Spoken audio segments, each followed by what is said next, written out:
What's up, motherfuckers? It's your boy Rhino, and with me, as always, my trusty co-worker, my partner in crime, the Big Hurt. You just call me your coworker? This is a business, dude. That's so weird. Coming to you live from the motherfucking service truck, baby. We get it I'm done out any way here- we can. That's right. I'm out here in Bar Harbor. It's Bar Harbor for those of you who are uninitiated. Fucking Doing a pulling work double trip. duty here, dude. Doing two Yes, jobs sir. at once. Yep. You'll get a raise for this one.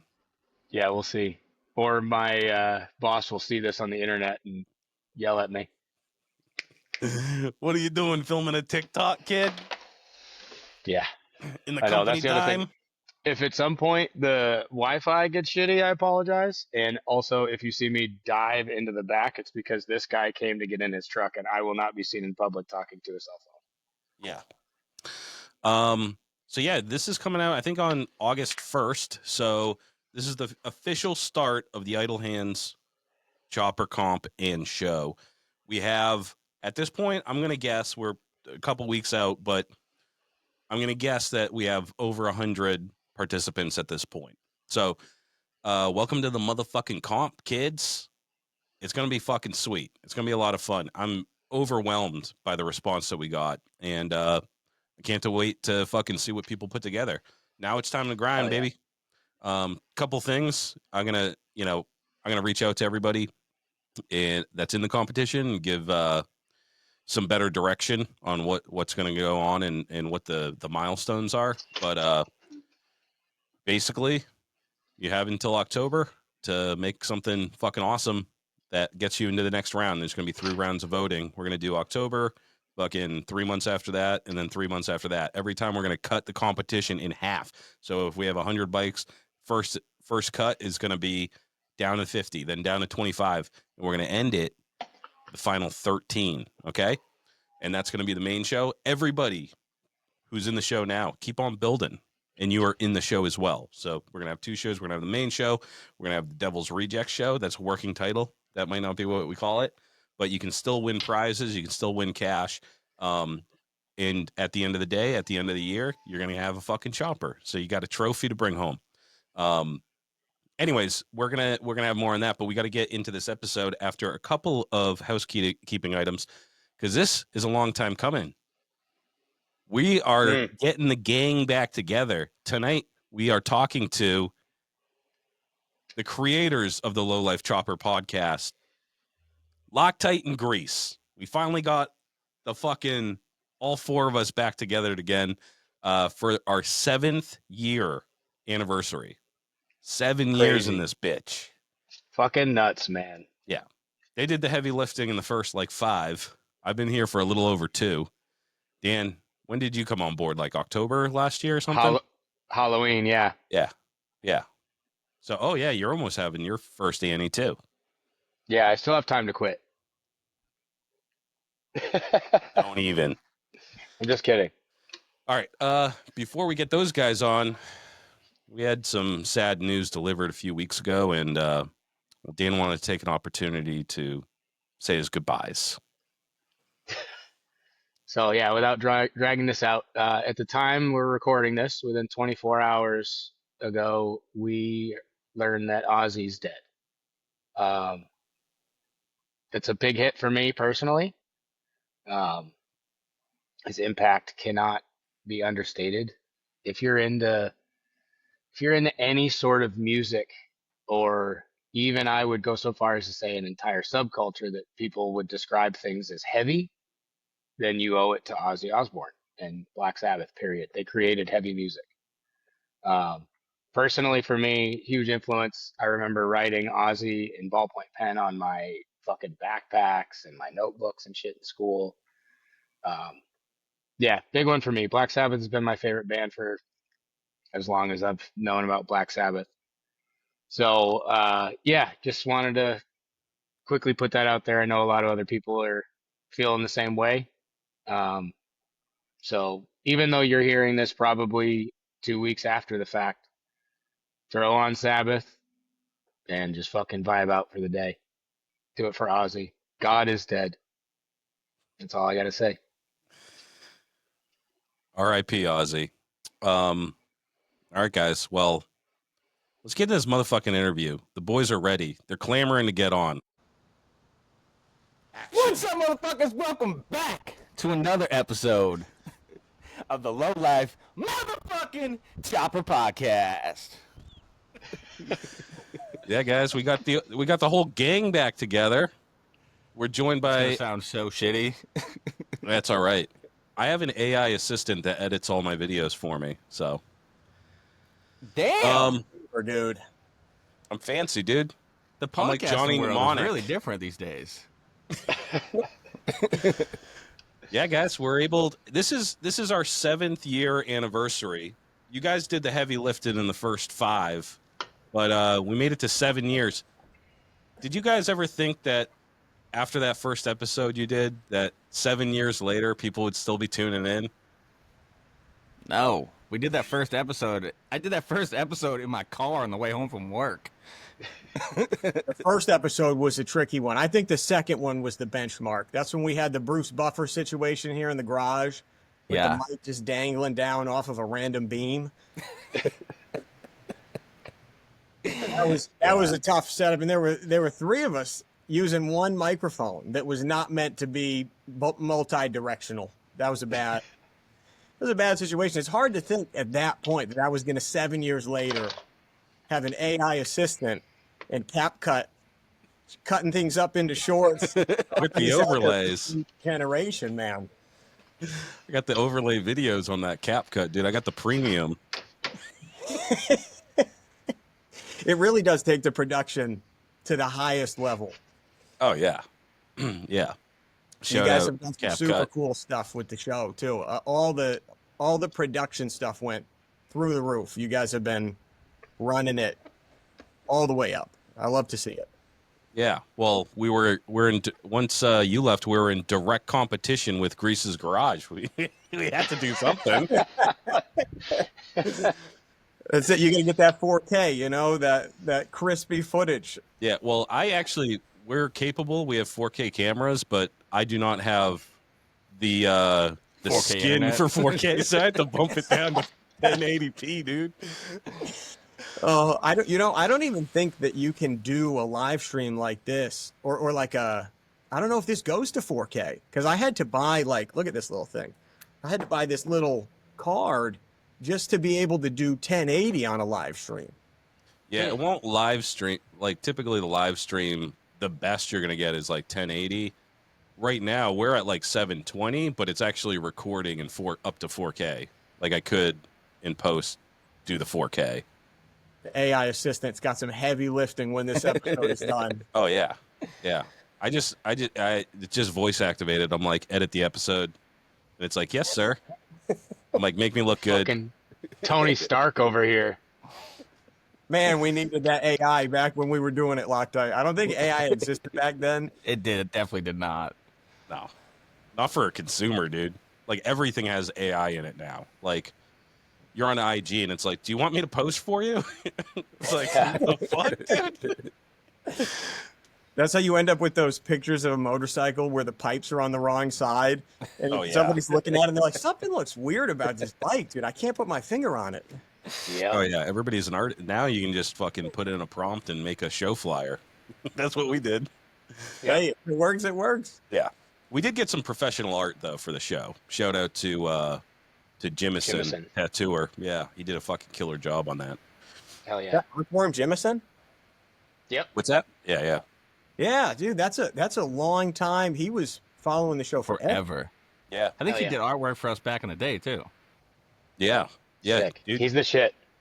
I didn't even ask him. He just like sent it over. And he was like, use it for whatever you want. And I was like, fuck yeah, dude. Appreciate it. Damn. That's so cool, dude. Yeah. Super good dude. Yep. Yeah, man, it's been a long time. I mean, what do you guys, everybody wants to know what you guys have been up to. Who wants to go first? Yeah. Flip a I coin. think you probably go first. It's been a while since you've been here. That's true. So it has been I did some YouTube stuff in the interim. I stepped away focused heavily on the YouTube stuff. And I think it was a good full 2 years or better of doing the YouTube videos. And basically what I wanted to make was, it felt like, and this we'll get into this, I'm sure, as we talk about it. There's two types of like chopper content. There's the instructional to the point kind, and there's like the shop hangout kind of content. And there is definitely a consumer for both. But I felt like, and Lakta, you and I talked about this a lot, like what we watched on YouTube differed quite a bit. And so I was like, I want to make some really straightforward content, because I would go on there looking for how to do a thing. In 15 minutes into a video, they're just wrapping up the speech about where they've been for the last 2 weeks and how they have a cold and apologizing for their voice. And I'm like, I get paid for the minute. Yeah. Yeah. Honestly, it's like, if it's not 30 minutes, I'm not going to post it. Any video over 20 minutes, I was like, can't be getting into this. Rhino, remember the old transmission rebuild? 3 hour. 3 hours. Yeah, dude. You gotta I'm about to watch, dude. I'm about to get a refresher. I'm about to watch that again. I got to rebuild another ratchet top. So you did it right the first time on the first one, so I think you got it down, man. yeah, I might make a video. But then I was like, whenever I'm like, people ask all the time, like, when are you guys going to do more YouTube? When are you going to do more YouTube? And I'm like, well, first of all, motherfucker, I run this show. That's a lot of. That's actually quite a bit.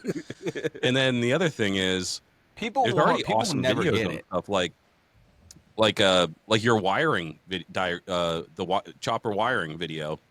I haven't found one better, dude. I started to make one, and I'm like, halfway through, I'm like, I'm just doing Grease's garage fucking wiring video because that's what I watched. So That's what- go watch that. I mean, it's funny because it's like, and yeah, I'd love to take credit for that, but I have to say too, Davey Sprocket, big shout out to Davey Sprocket. He's much smarter when it comes to the wiring than I am, and he was the one I had talked to about the way to explain some of the parts of that. But that video is a good example of what I was trying to do. Like, that's a 15-minute video that'll show you the simplest way to wire the bike. And then there's a million questions, right? Everybody go, oh, well, what if I have this more complicated bike? Well, this isn't that, right? This is the simplest way to wire it. If you want to make it harder, you can, but this will get you over the finish line. So videos like that thing, the oil change, tuning the Super E, that was a funny one too, because everyone, when I first posted that video, got a ton of hate from people that were like, S&S already made this video, and I went back and I watched the S&S video, and they have a computer and a dyno, and I'm like, who has that? This is not a video for the people. You got to make this dead simple. So you do carb, roll on, pull the plugs, all the simple stuff that people can actually do. So that was the whole point of the channel, was make it easy for people, because we had the benefit of 5 years of talking to people on the show. So I knew what the questions were, and I knew what I wanted to make from that, but it's like, you have to find a way to make it so simple that you can't screw it up, and so short that people will actually watch it. And it took me 2 years to figure it out, and I never quite got it perfect, but you do the best you can. Yep. Yeah, dude. A lot, like I said, that wiring one I've watched quite a few times, because I'm one of those. I'm not one of those guys that's like mechanically inclined, or like they just pick it up, like someone can show you something and you're just like, what? I have to watch stuff and pause it and then do a step, you know.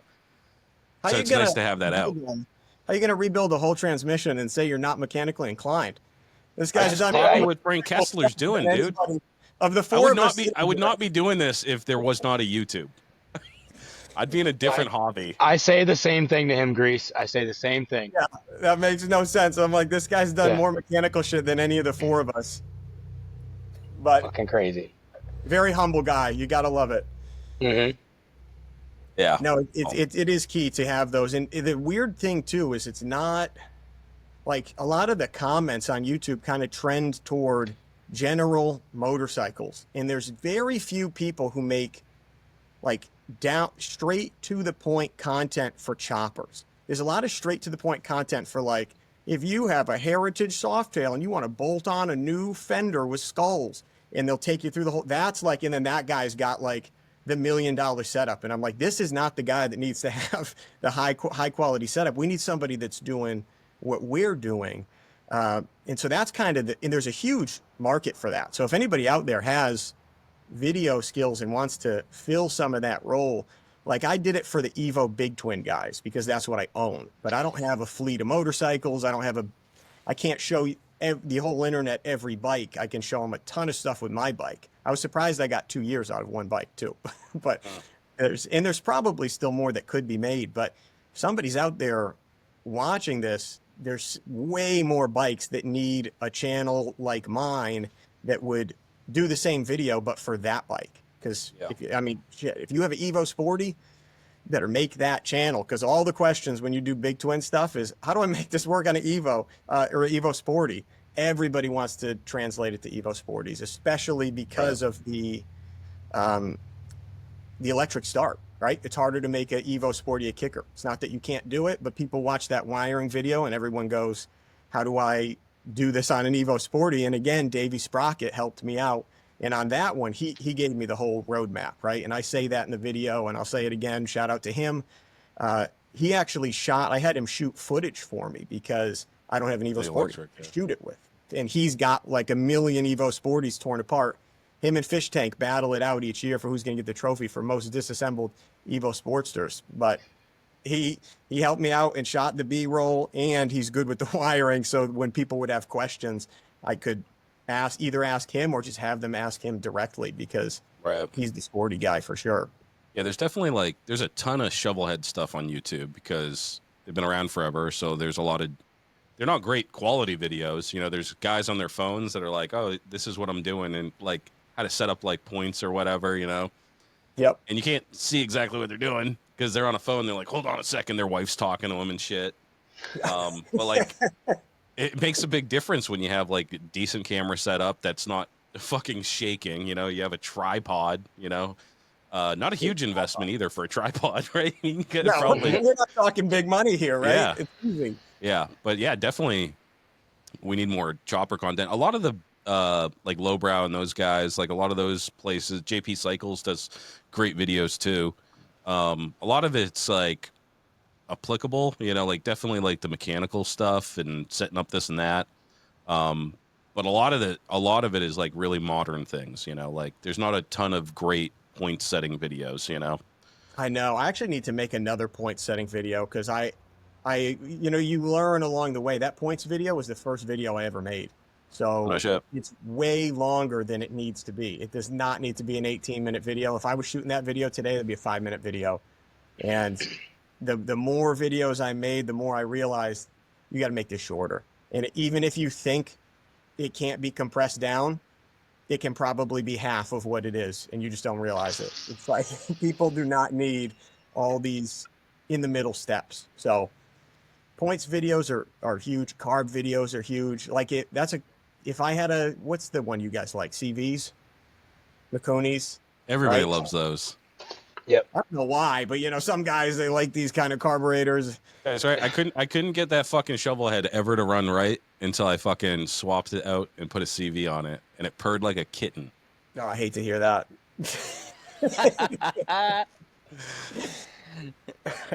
I don't know if it's what it is. Maybe I just got lucky with mine. Mine's been so solid from the minute I put that carb on there. It's just like was bulletproof. Gave me. Remember when I was tuning the fucking thing? I'm talking to you on the phone. I'm like, I'm touching this. I'm twisting this. You're like, hold on. I think you're doing too many steps at once. You know, it's a carb man's carb because it's like you have to fuck with it. CV. There's nothing to adjust. You just fucking put it on, and even if the jetting isn't right, it'll still work. That is true. They are very like plug and play. And I think that the S&S is fun that you can adjust all that stuff. But yeah, you can get yourself out of whack so fast. I did do a video on tuning that one that I feel like helps people because you just got to go back to factory settings. Everyone's like, I'm so close. I don't want to lose what I've got. And I'm like, it runs like dog shit. If you were close, it wouldn't run like dog shit. Start over, go to factory settings, and then you'll actually fix the problem. So it's cool to be able to show people there's only 3 things, you mess with the 3 things and then it works, or you just put a CV on. Yeah. Put a CV on it. Call it a the world's greatest carb. I got another fucking on that new shovel head I got a fucking Super E. I got one on the panhead too. Yeah. I'm not giving up on it quite yet. I am going to try to get it. No. It is the coolest looking carb, I got to say. It is. In the cool air cleaners, right? It's like you can't, if there's a cool air cleaner made, it's made for Super E. It might also be made for something else, but it's 100% made for the Super E. You don't even want to hide the Super E behind it, so that's why I do velocity stack. That's it. So you can see the carb. You got to get one of these babies on there. If you're not running one of these, you're not upsetting enough people. No screen. Just no wide screen. open. Yeah, just inhaling that dust. We don't get a lot of sand in New Hampshire, right? Oh, yeah. I live on a dirt road. To this day, I still do not have a filter on my carb on the Sporty. Savage. Really? It's just, it sucked it in on my way to Deadbeat like fucking 6 years ago. And then it shot out of my fucking exhaust, dude. It went through the whole system. Went through the motor, through the valves, down through my fucking headers, and out, dude. It was just like, I was like revving the bike, and it was like, brrr, like would not rev up. So then I just like fucking hit it hard, and it was like, boom, and shot out a big fucking piece of foam.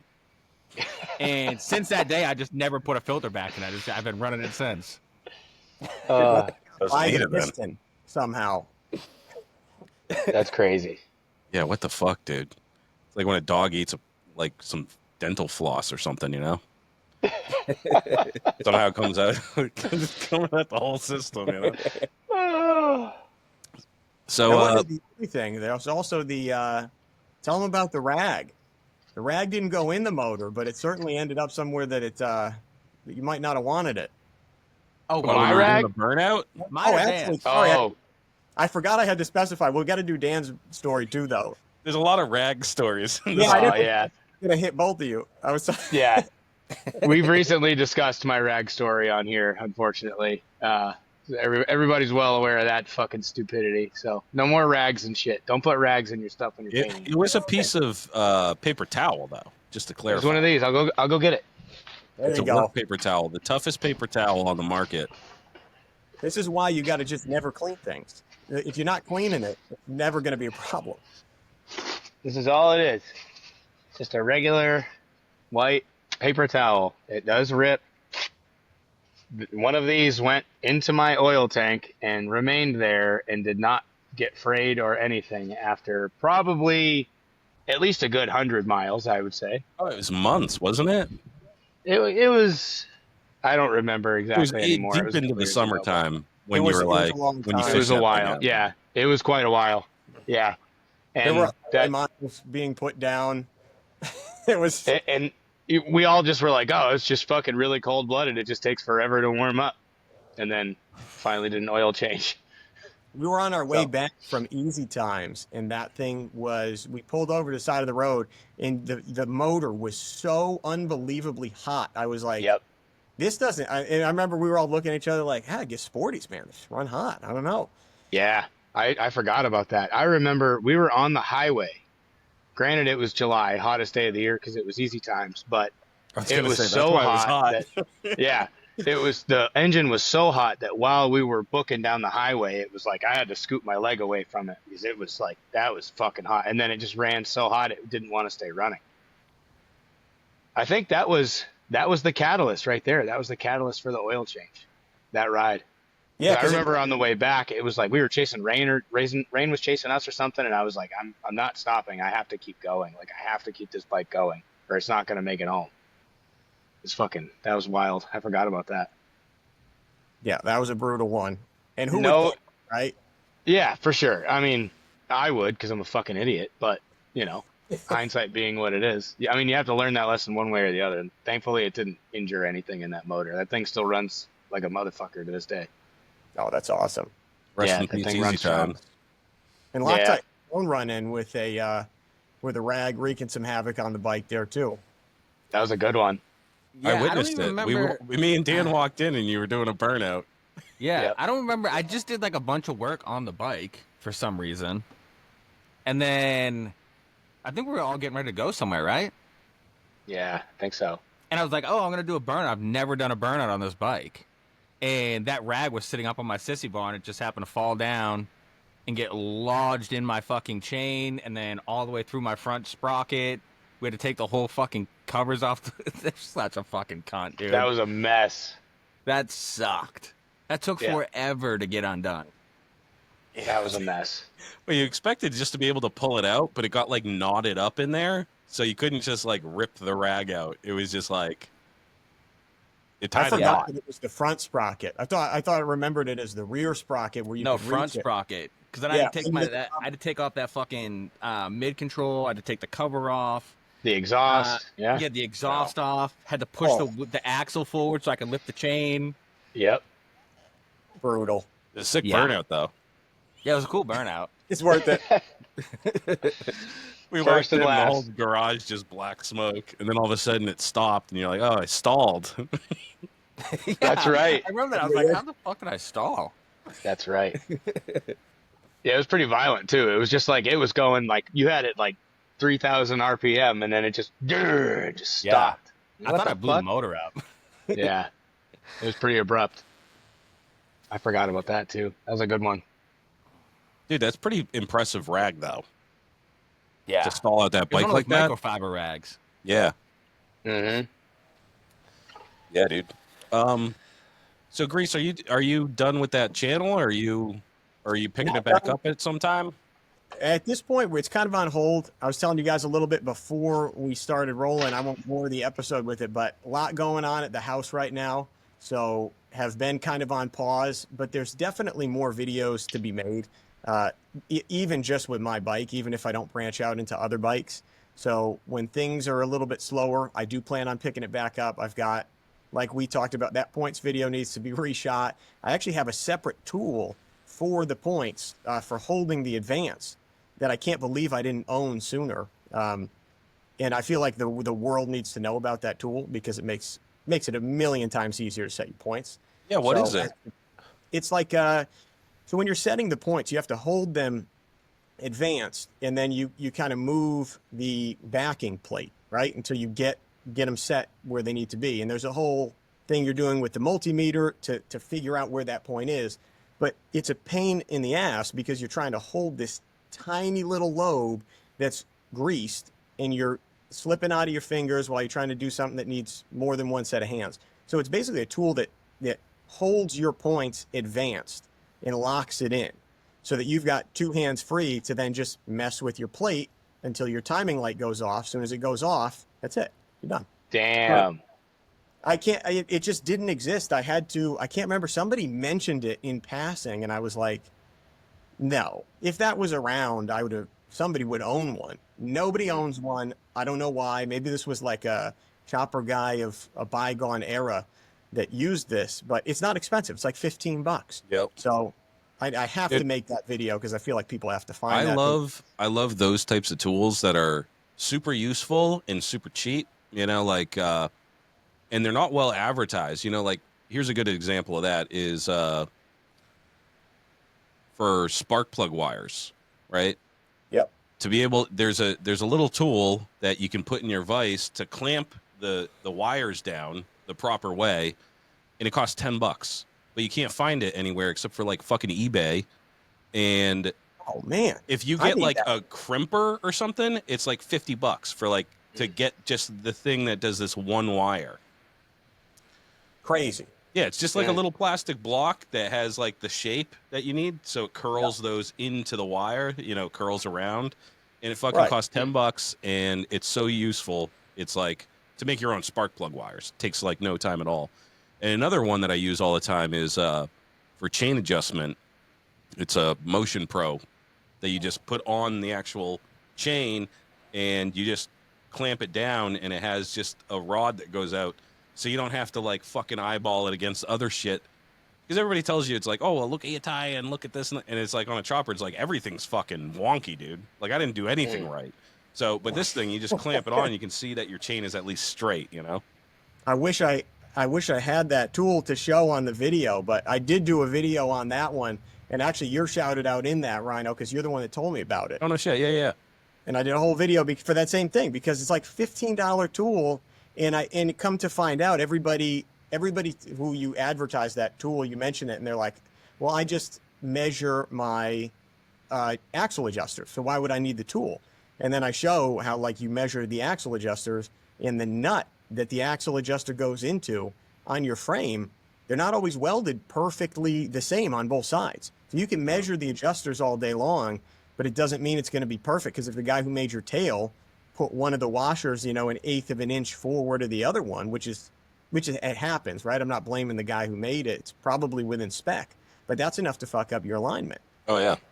Yeah, when I welded on the shovel head, I had a Steel City had some twisted axle adjuster nuts that I welded on there. Those were eyeballed in. You know what I mean? Yeah, like exactly. They're not exactly perfectly straight and like the same distance from, on each side. I did my best, but Right. You need the tool. It's so much easier. Just grab that thing and put it over the chain. It's like dead simple. Yep. I love stuff like that. Yeah. Actually, shout out to Unity Manufacturing for welding guys out there for the he makes like these $20 stainless welding clamps for pipes.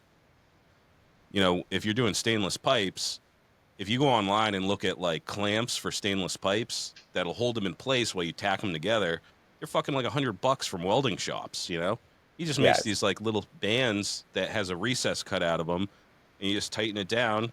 $20, dude, and then you can make your own pipes. That's awesome. Yeah, then you can hold the TIG wand, the rod, and that'll hold everything else for you. That's it. The divining rod, where you just create all sorts of chopper parts. Yeah. It's been a minute since I TIG welded, actually. I was TIG welding yesterday. It's been a while. It was fun, though, to do a little fabrication. I made a headlight mount and fucking sissy bar. That's awesome. Same machine still? Yeah. I was looking to upgrade a little while ago, but I want to get some. I want to be able to do aluminum, because I've had some aluminum parts that like have a little hairline cracks, or like I wanted to, work on an aluminum part and I just couldn't, Right. But there's a big jump in price there. Just turn the heat up and send it. If it's hot enough, it'll melt, right? That's it. Oh, yeah, there's been a couple of times. I don't know what the fuck metal it was. I think I was making some foot pegs or something, and I just cut off the clevis, and it was not steel, I guess. It was like magnesium. I don't know what they make them out of, but I tried to TIG weld it, and it was like, it wasn't arcing, Yeah. Yeah. There's a lot of that. I remember Chicken Rick gave me a license plate bracket to weld one time, and it was pure unobtainium. I have no idea what that was made out of, but you could not. Yeah, or plated with, or whatever the fuck it is. Like, it looked like steel, and it was magnetic, so I was like, oh, it was heavy, so it must have been some coating or what the fuck. I don't know. They're just cleaning off the shop counter into the cast when they made that. Push all that stuff in there. It's not going to be a problem. Oh, yeah. But then I had another set. I cut off the clevis, and that one welded. So some of them are made of steel, some of them ain't. But yeah, and right. even the TIG can't do it all. Can't do it all. But especially the cheapest TIG welder you can buy. It's the Everlast, right? You got the 160 something. Dude, some of the TIG welders that are out there from China or whatever are super cheap now. I know, dude. What's the AHP going for these days? I've had the AHP Alpha TIG, and that thing, I've had it how long now? 7-8 years. Let me see here. I want to know what that's going for these days. Yeah, all the prices did go up slightly, but like some of them, I'll see them like on the TikTok shop, dude, and they're like $100, and it's not even like a word, it's just like a bunch of letters strung together. And they obviously are paying people like influencers or whatever to try it out. They're like, hey, y'all, I got this fucking, TIG welder from Schmroko, Oh, and yeah. Dude, it's like, I'm like, don't plug. I would be surprised if it plugged into like anything other than a 110, Dude, that AHP, I just looked it up. Sub $700 TIG welder that'll do aluminum. That's crazy. That's crazy. That's what it cost 7 years ago, too. The price has not gone up. Oh, that's awesome. and now you get 25 more amps. Apparently, 225 instead of 200 flat. Oh shit! Yeah, you need all the amps. But yeah, I was looking on Facebook Marketplace. I found some, but I was getting ghosted, dude. I was like, I found one at the time I had the money. That's the other thing is I gotta buy it while I have the money, or else the money's gonna go away. So I had some money, and I was like, I wanted to upgrade, so I was hitting people up, and I was like, hey, yo, pick it up today. And he's like, I'm not around today. And I'm like, all right, I'll pick it up on Saturday. He's like, I'm gone Saturday. I go, how about Sunday? Why don't you just tell me when the fuck you're gonna be there so I can come pick the goddamn thing up? But then who the fuck knows? I ended up spending that money. I don't have any money anymore, so I'm gonna wait until, you know, I have a money tree growing out back. I gotta wait for it to bud, and then I'll go pluck some honeys off that, and I'll go buy myself. I'll go do an upgrade then. There you go. It's like a nice to have. I don't have to have it, so. Yeah, but doing aluminum would be really helpful at times. Yeah, And definitely. you're talking about like a $200 difference, right? If you can get an aluminum one for sub 700, you're gonna spend $5 on any TIG welder anyway. Yeah. No question. Just get that AHP or whatever. Now they got all these, like you said, weird names like Yes Welder and Yeah. and I'm like, I don't even know how to say this word, but they're like people. They're shell companies. They prop up. They don't care what it's fucking called because they're selling it on the price alone. And then eventually they get shut down or they have some sort of lawsuit and they just change the name to another fucking unreasonable name, you know? But I had these. I had some aluminum on the Softail, some levers, and they both broke. So I had like my remote master front brake setup, and I had my clutch perch cable. They both broke, and I was like, God damn! If I had a welder that could do aluminum, I could just fix this. How hard are you gripping these levers? They both broke, both of them. Like, what are you doing? It's dude. They were $20 a piece. Oh, okay, all right. I thought you were talking about like the craft. I didn't get the craft tech. Yeah. I'm like, dude, this guy's got grip strength. Like, yeah. I was just like, what's the absolute cheapest thing that I could possibly buy? Bought 2 of them, and then I got upset when they broke. I love to do that too, though. Mhm. 100%. What a piece of shit. Piece of shit. Anything. Yeah. I have a throttle cable. You can't really see it in that angle. This guy right here is like a $15 eBay throttle cable, and I cannot tell you how many people have commented on my videos to say like the cable you have doesn't fit into that housing and it's wiggling around, and I'm like, I so don't care about that.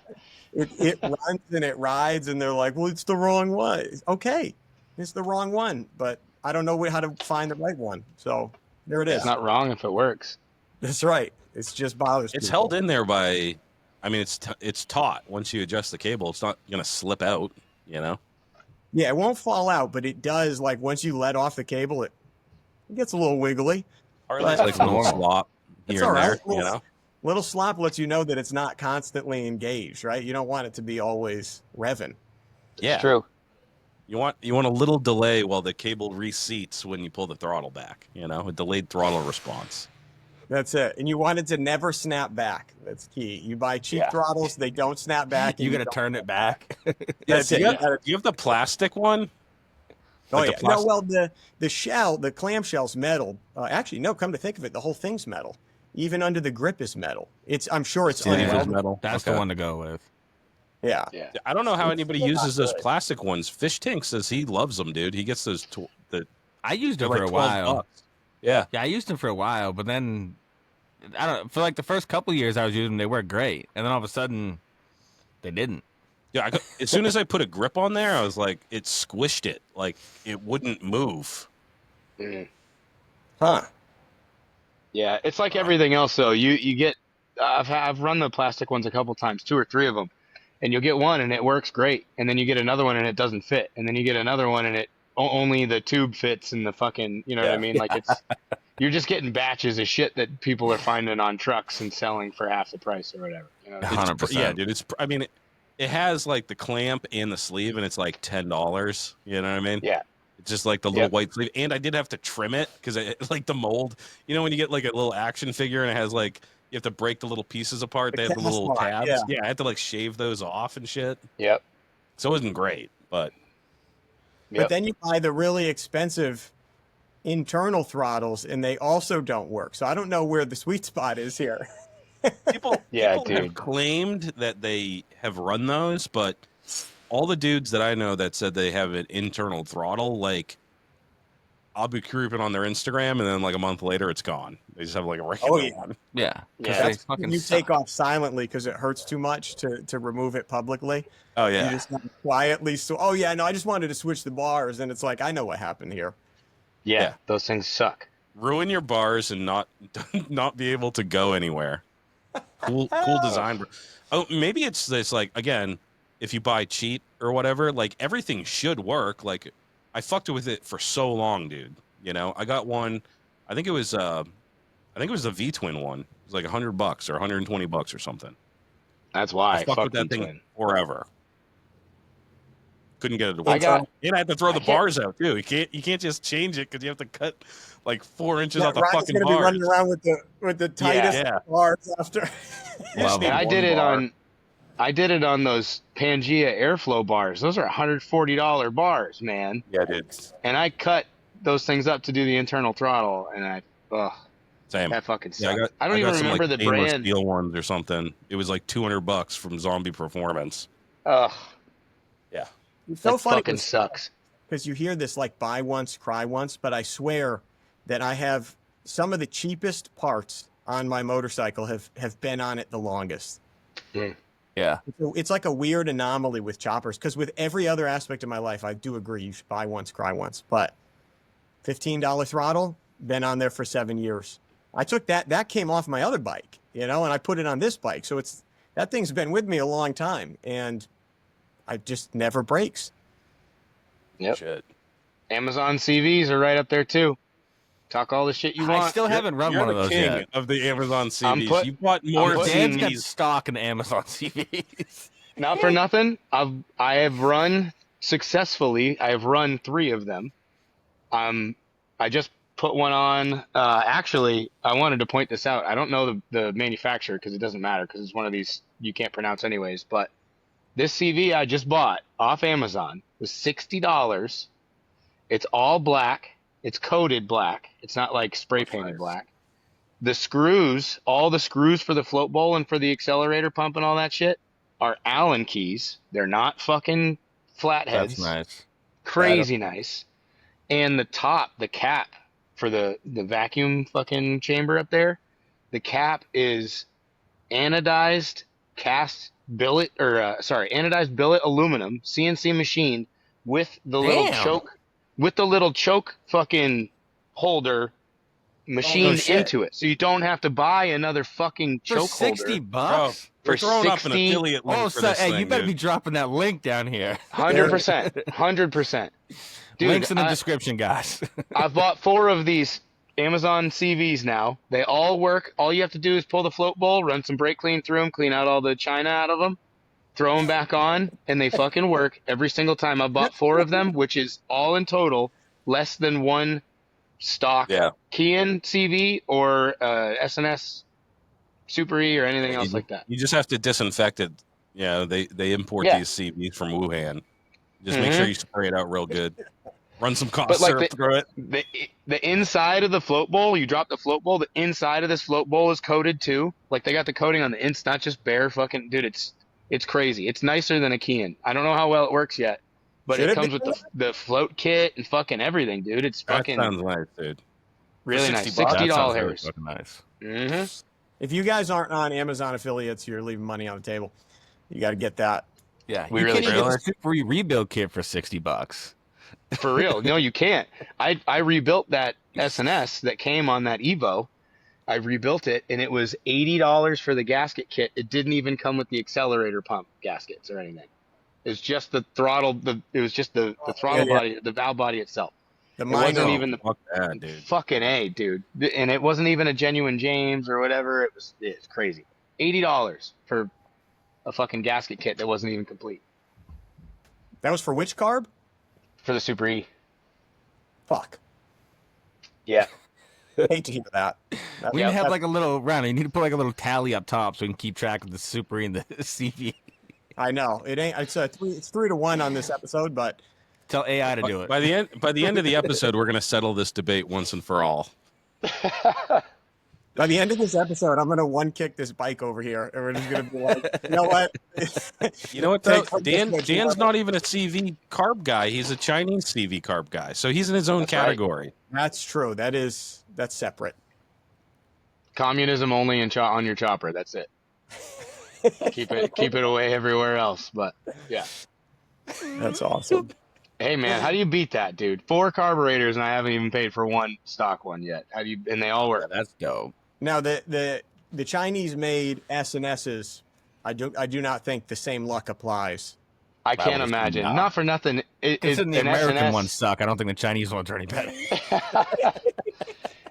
There's just too much shit going on, man. You have the whole intermediate circuit in there, and then with this one that I was dealing with, you have a Thunderjet in there too, and it's too much. There's a fucking 40 pilot jet screwed into the side of the fucking thing for the. I don't know, dude. It's just too much for me. CV is like, fucking set it and forget it. Call it a day. Simple. Yeah. I'm gonna try to get that S&S working on the slab side. The one on the panhead that was first kick every single time, and I haven't touched it. I'm not going to. So hopefully it's only still when you one put kick. it in the other one. Yeah, We'll get that thing working. I was gonna But say I thought on the, if you want to make another video, you can help me with this transmission rebuild. Oh, there you go. There's a lot of fucking parts, dude. I know. How do we make that sub 20 minutes? We gotta be the ones to make it. Yeah. Time lapse. There you go. Time lapse. Time lapse voiceover. It'll be time lapse. It'll be 3 hours while I get that fucking C clip off the third gear, dude. That's the hardest thing I ever did in my entire life. There's a little C clip. It's impossible to access, dude, and like, it's in there tight. It's a time lapse video, but still 70% of the video is Rhino standing in the same exact position trying to get this one fucking part. That's it. We kind of have a similar video of that, of Rhino putting trying to put the oil cap back on his transmission. Oh my God. Went right over. I couldn't get that thing to kick over, dude. And it was so fucking hot. And I was like, we're at the gas station. And I'm like, if I turn this bike off, I'm going to be kicking it for 20 minutes. So I'm trying to get it on, and there's no space. And I keep on burning myself, and it's in between, like, 2 pipes, dude. So stupid. It took you so long to get the cap on. You kept having to refill the transmission again because the transmission was leaking so bad. So you kept having to, like, that was such a crazy ordeal. Was that on the way to the Easy Co show? Yeah. Yeah, that was I didn't even make it because one of the studs fell out of the transmission and dumped everywhere. That's right. And then you ended up in the back of the Elco. I forgot about that. And then threw a chair. I fainted into a bunch of chairs. Yeah. Because I was so drunk. You fainted. Dude, I was drunk and I had a heat stroke, dude. Because I had a wicked bad sunburn, as I always do when I go there. And it's always 125 degrees in that parking lot. It's always the hottest that the world can get. No shade. And then I was just chugging beers, dude. And then by the end of the show, I just fell into a bunch of chairs, and then people rushed over and were like, "Oh my God!" Like they ain't never seen a grown man faint. But actually, you know what's funny about that? That I had the wrong size transmission stud in there. Like I thought it was stripped out, but I ordered a smaller size, and then I put a bunch of like gasket shit on it, and it fucking stayed for most of the day. But then eventually it got all hot and it fucking fell out and just dumped all the transmission fluid out. And then 100 people kept on coming up to me being like, "Hey, your bike's leaking." And then a good Samaritan put a box underneath it so I didn't pollute. Like, there's a full 2 quarts down here, buddy. This ain't good. I think, was this not the same one where we noticed that my base gasket blew? Yeah. I thought that was the year before. I think you're right. Yeah, that was the year before. Oh, okay. Because the one when Rhinos blew up, I didn't have my bike. I drove all the gear up. Oh, and I was right. I was there that time when your base gasket fucking you were the one pointed it out to me. You pointing at the bike, and I was like, I know she's running. It's freaking awesome. You're like, I get it. Yeah. Great looking bike. I know, dude. So yeah, that was my first top end. I had to do a top end. They all, from what I understand, all the Evos blow up like between 40 and 50. They blow the base gaskets out. Yep. Man. Which is, I mean, they're like, it's amazing they even last that long because you take it apart and it's just that towel Dan held up earlier. It's just that. Yeah. There's literally nothing else in there, and you're like, this is it. And then you get the James ones, and they're like, dude, it's like a gun mat that you like lay out to fucking put. It's like enmeshed with metal and shit. Yeah, you got metal where the metal touches, and it's so chunky. The one that goes in there, you're like, I can't believe this isn't the factory equipment. But Yeah. But then once you put that on, back to somewhere between 120 and 150 compression, and but I did find out you have to use the torque wrench. I made this mistake. We've always torqued it to seems about right. Dan's gonna have a aneurysm listening to this because I know he actually has the nice torque wrenches and stuff. I don't torque shit, bro. I don't torque nothing. Okay, because No. I was thinking, I think Fat Man was the one that's like, you gotta torque this stuff, and so I had, dude, where the push rods go down into, what do they call that? Tappet block. The tappet block came loose at deadbeat. That thing was just swimming around as the motor was going, and I was like, that's bad. But the torque spec was like 15 foot-pounds, and I'm like, whatever. Like, I could put that on with my hand, not a big deal. And then those came loose, and I also, when I put the covers, the rocker box covers on it, there was one bolt that I couldn't reach because you needed a crow's foot attachment to get a torque wrench on it, and I didn't have that. So I was just like, well, I just torqued the other two, and I'm like, all right, I'll torque this one like about the same with a wrench. Not about the same. That came loose. Inside, I heard that clicking around, and it's a miracle it didn't fall down in and create a bigger problem. Yeah, it was very, very lucky. But other than The thing that, you have to get used to is pushing the wrench until it feels like it's about to slip, then you stop. That's torque. Yeah. there you go. And you feel good. You sleep well. Yep. You use a stubby so you can't over torque it. That's what I do. You just That's stubby true. wrench That's it. not a bad thing. You don't want That's you not don't bad. want you don't want too much torque on that thing, dude. I have to say I'll do the same shit. I'll use like if it's like I might like especially to go back to what we were talking about throttle tubes, the fucking barrel and the throttle tubes. I have stripped out those fucking 2 screws so many times.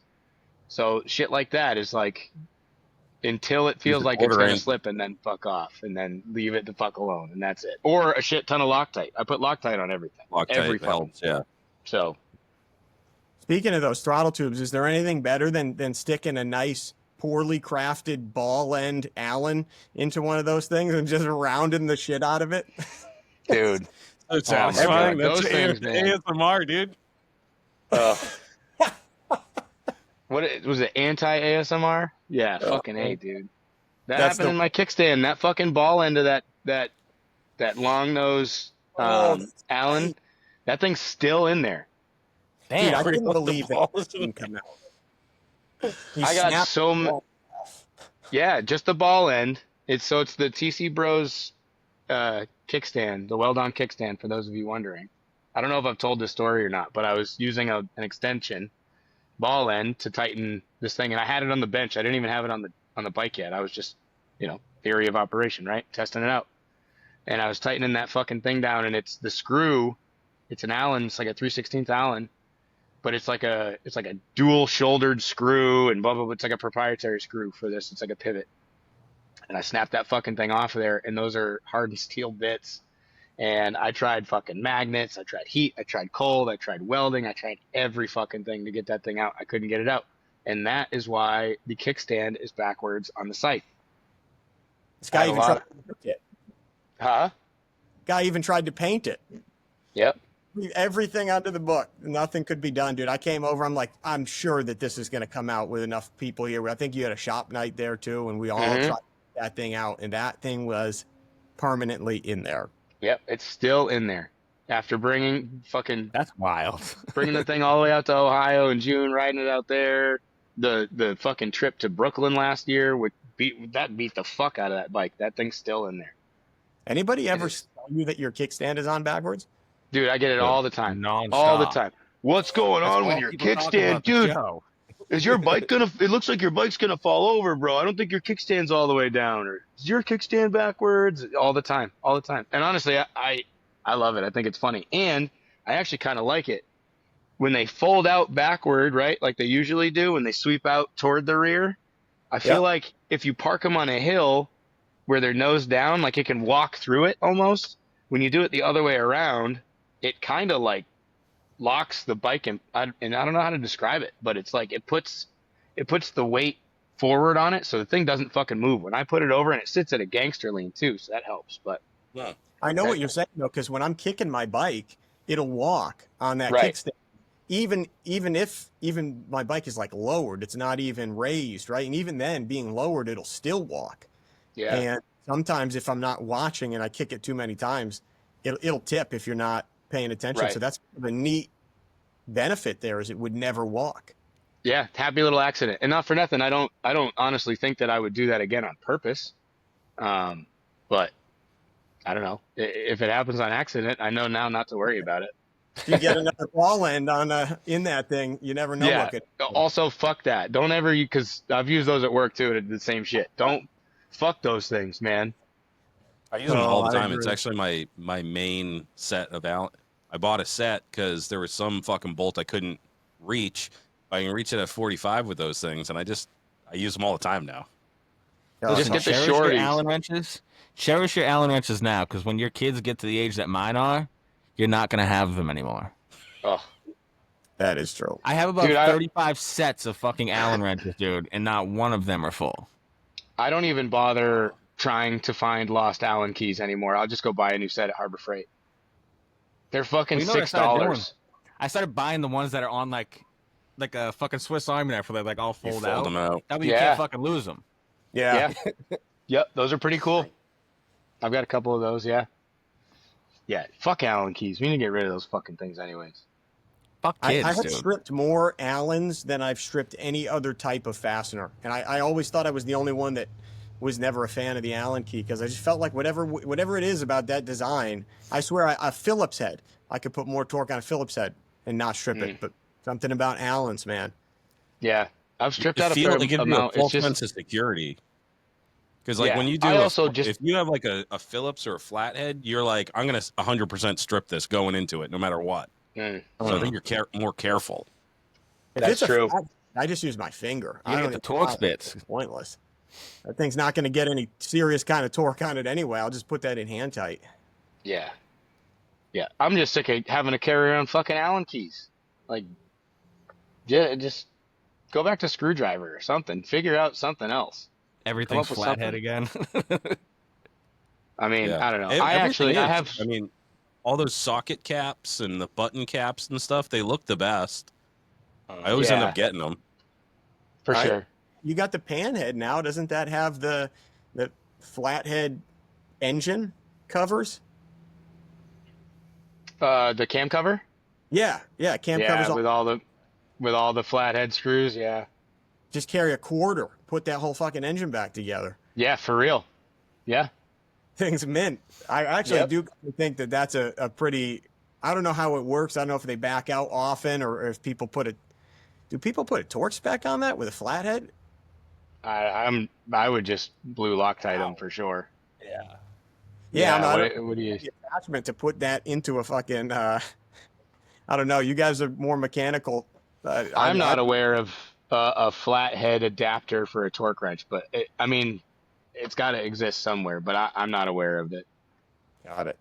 Yeah, you Yeah. can have a. And- I got those that converts. You can put like a screw bits on a driver, just like a little tube. Yeah. For a torque wrench, Oh, I Well, don't know I about a think torque if wrench. you have extra, or you're just attachment, adapting bucks it up to the. torque. Right, I see what Yeah. you're saying. I see what And you not mean. right, Yeah, right. if you adapt it to half inch or whatever your torque wrench is, yeah, that makes sense. Yeah. Yeah. Yeah. I guess. I don't know. Well, I know personally, if you change I've the been angle, turning the torque wrench. gets all fucked up. You know. Yeah, if you have, I've been a turning fucking wrench elbow on long it. enough. I could figure it out with a quarter before I attempted the torque wrench thing with a fucking flathead.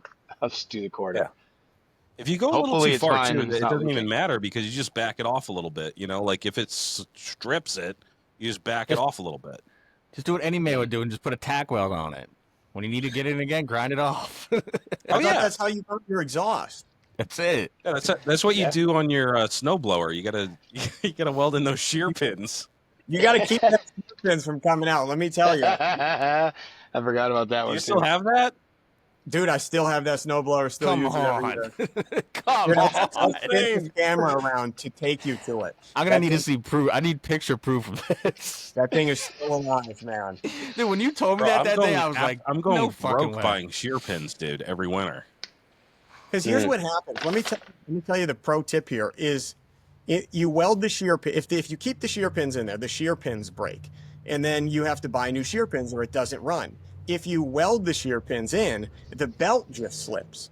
So it still doesn't throw the snow, but the belt just can't drive because it doesn't have enough ass to break the fucking the equipment.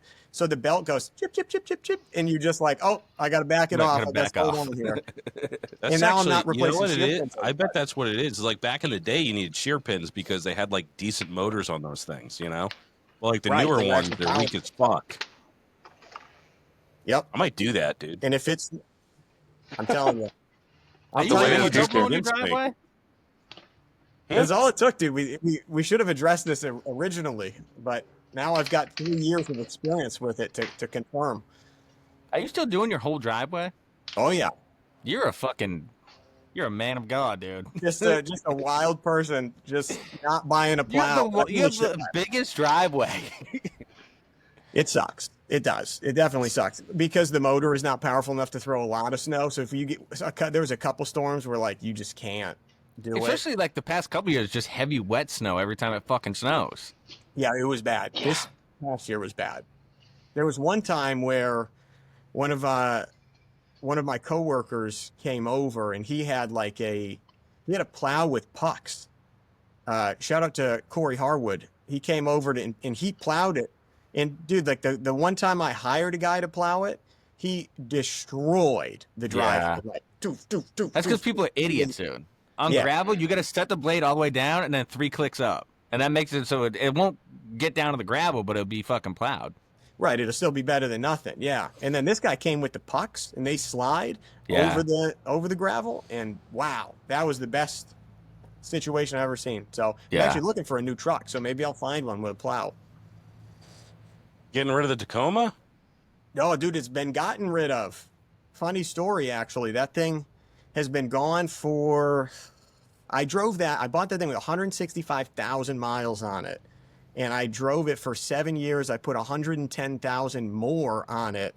And that finally, it needed. You know what sucks is it needed catalytic converters and exhaust manifolds in the front. And New Hampshire just got rid of their inspections. And if I had kept that, I could have just put straight pipes on it and not had to replace the cats. It might have made sense to keep it, but I didn't know it was going to go that way. It was going to be You like, should have just straight piped it and kept it for a yard truck. That way you could have a plow truck. That's what people do in New Hampshire. They have yard trucks. Yeah. you want to know what's even crazier? Somebody bought that thing for $4,000 with all those miles on it. So So I it's a was like, Toyota. Those things don't lose their value. they're going to use it for a plow truck. They're probably. I don't know what else you would want a vehicle with 310,000 miles, but maybe some people like Dirt that truck. sort of thing, keep them going. But Yeah. yeah, so I'm looking for another one. It's tough to find. The used car market is insanity right now. So Yeah. Check out Carvana. I bought my truck on Carvana. It was super easy. Got a I decent hate those deal. fucking guys. yeah, my wife I got bought- my car on Carvana too. To be fair, I don't hate Is it Carvana. I hate the guys that tow the Carvana cars. Why? What do they do? They just when Carvana first came out, Yeah. there was no they didn't hire tow truck drivers. They hired people and was like, hey, drive this truck with a truck on the back. So there was dude, if you just type in Carvana on YouTube, normally- there's millions of videos of they go to drop someone's car off and they never put it in park or whatever. So when they tilt the bed, the car just comes rolling off the back of the truck before it's the ramps down. Yeah. Dude, it's fucking Nice. hilarious. No shit. That would be a funny thing, especially with your experience, to then watch people do it without any experience. It's gotta be fun. It's like watching somebody weld when you've been welding a long time, and you're like, I would do that different. Part of the reason I went with Carvana was because I wanted them to drive those cool like trucks to my house and drop it off, but they were like, no, you have to go to bumfuck nowhere, Mass. Yep. Damn. Like 3 hours away, dude. The commercials said they drop it off in your front yard for you. That's what I thought too. The front And yard. Dan, actually, I went with Dan to get his truck, and then I went to go pick up my Audi when I bought that. Oh, I forgot you're a fucking big baller now, the Audi, bro. Audi. Wait, Dan, Convertible, they didn't baby. drop- Convertible. What happened? They didn't drop yours off? No, I had to go. We had to go to Norfolk, Mass. It's Norfolk. Damn. just south of Worcester, to go pick it up. I had to pick it up on Aubrey's birthday last year, and not for nothing, I thought they dude. did. It's like I'm still partially convinced that, like, having bought a vehicle through Carvana, I participated in some, like, someday there's going to be a big RICO case on it or some shit. Because, like, I don't know if they had changed it at all when you were there, Rhino, but, like, they bring you in and like Sketchy, their dude. building, it's super sketchy. It's like an old restaurant, and they have you go sit out back in this room, like a waiting room, where there's like a 1980s fucking tube TV. It's not like a state-of-the-art Playing some- facility, dude. It's like they just threw it Not up at that all, day. dude. Dude, it looks like it on the inside, like the office section. It looks like the offices in like Wolf of Wall Street, where they're setting up brokerages, and it's just like people sitting at fucking makeshift desks. Like it's not. Oh, They, It's they not have like cubicles. lawn It's just furniture like in there to sit on. yeah, there's just Like plastic shit tables there, and and there's people sitting on it, and then you sit in this waiting room that used to be the kitchen. There's like exposed plumbing and shit everywhere, and you just like sign a couple pieces of paper. Dude, when I was there, the guy came in. He's like, "Hey, we got to do some paperwork real quick. So while we're doing that, here's the keys. Go take your truck for a spin." And I was like, I was in the truck, and I was like, I didn't sign anything. I just leave. Like I just go home. Like they just fucking right. threw me the keys to this 2017 Silverado. It was so fucking bizarre, dude. But it was really super easy, other than having to go down there. Yeah, and I think we both got cars from Texas, which is nice when you live up in New Hampshire. You have a fucking truck for 2 years up here, 2 winters, and like say goodbye to your fenders. You know, those are Falling gone. apart. Those are all rusted out. Yeah, for sure. Mine's immaculate. The frame's immaculate. All that shit. So it's pretty nice. You get a pretty high APR, but you can refinance that shit online in Right. 10 minutes. I'm going to be hitting you up on the side, Dan, because my little brother got a Silverado, and I would consider it. I just don't know anything about him. So Okay, we'll talk. Oh, cool. it's nothing now, dude. Silverado's the best truck ever fucking made. I know. Goddamn Loctite's- right, brother. Look, you Yeah, think I wear this shirt for nothing, bro? Right? You got. That's funny too, because this started as like I thought you guys were going to share the affiliate link for your Carvana account, and then by the end it was just a drug deal. For sure. Absolutely. I felt good about it. It was awesome. Yeah, I liked it a felt lot. like I was getting a real deal from some sleaze Yeah. bags. For sure. I don't care that they stole this truck, dude. I'm I don't give a driving fuck, it dude. no. I don't care if they murdered someone for it. I got a good deal. There's claw marks and shit all on the inside of my truck. I don't care what you have to hose happens. those. It's a You dog. got to spray the luminol on the inside. You know, take care of that shit. But Nah. I don't want to know. It's awesome. Yeah, Yeah. but it's pretty convenient. That is cool. Yeah, my wife bought hers through Carvana, but they dropped it off here. They pulled in the driveway, lowered the pilot down, and that They was probably it. had to stop delivering because all those shitty tow truck drivers they're hiring. they ruined too many cars. Yeah, they ruined too many fucking cars, dude. Mhm. I said Because we're you done used to with see this. them on the road, like they have. Gotta It be looked like everywhere. a car vending machine. You know, I Yeah. don't ever see them anymore. Right. You know what's funny? I never see them ever. And just this past weekend, I went down to CT to see my brother, and I saw one at a gas station there. And I took a picture of it, so I have proof. They Oh, do shit. still have these. They do still have them out there because I was like, she got hers delivered, and I'm like, oh, look, another one of these people delivering the car. So I took a picture of it to send it to my wife. And that's the only reason I have the picture. And yeah, I guess some people, I wonder if it's got something to do with the space, like where you are, and do they think they can get the truck in? I don't know if they like. They probably started hiring truck drivers, and they're more expensive than Yeah. like college co-eds and shit. You know, they're probably like, yeah, these guys want like actual money, not like $5 an hour to deliver these fucking cars. All the tow I'll tell truck you. drivers left AAA, and now they're available. Oh yeah. Mm. I was gonna say, speaking of tow truck drivers, what the fuck have you been up to? Well, life's been real different.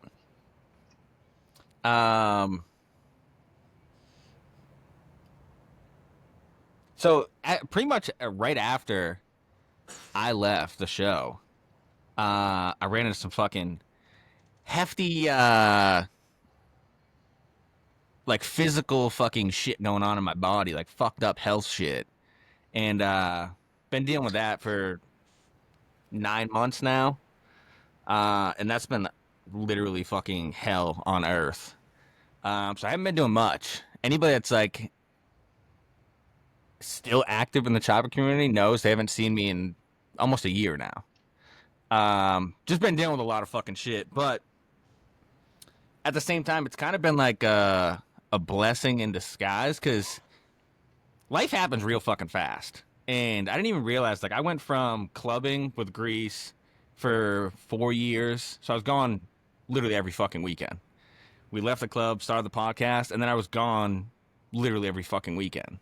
So for the past, what was that, 6, 7, 8, 9, 10 years, I just have, like, not been present in my family. So now for, like, the past fucking almost year, I've been home every weekend, fucking chilling with the fam, and life's been good, dude. I've like taken a step back a little bit from building bikes, just because during the podcast it was like you just had to constantly be building a bike, or we didn't have shit to talk about. At least when me and Grease were doing it, like that was the content, was us building bikes. Right. So it kind of just like fucking burnt me out, and like it's the same reason why I stopped being a mechanic, because once you do it, like Dan, I'm sure you can attest to this, doing it day in and day out, when you go home, it's the last thing you want to fucking do. And I like wrenching, so it's like, when that starts to get shitty for me, I'll just step away from whatever's making it shitty, you know what I mean? Yep. Still wrenching a lot. Got a 86 Chevy K10 that I've been rebuilding for, I think, like 7 months now. And that thing's about to hit the road, fingers crossed, this weekend for the first time. So fucking pumped for that, dude. I think it's so fucking cool. It's been a lot of fun because like I love working on bikes, but for anybody that's like an old school like OG listener, I started with hot rods. Like that was my shit back in the day. So it's kind of nice to like swing back into that. And to be honest, dude, I've probably, and most of this is due to like the health shit I've been dealing with, but I've probably only put down 400 miles this summer, if that. I just had, because it's like one day I'm fine, I can go fucking rip and do a 200-mile rip with my dad, and then the next day I can't get off the couch because fucking my whole world is spinning. I'm having an anxiety attack. So I don't know. The truck's kind of been like a fucking saving grace, where it's like, even if I'm having a bad day, I'm at home. So it's like if shit starts getting too bad in my head, I can just go inside and fucking chill.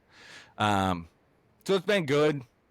And Grease, I don't know if this is the same for you. It's been a little bit longer since you've been on the show, but it's like still this weird void of like, I don't even really know how to describe it. It's weird because like when you're in the chopper community, it's such a niche thing, and once you get like swallowed up into it, like that becomes your life.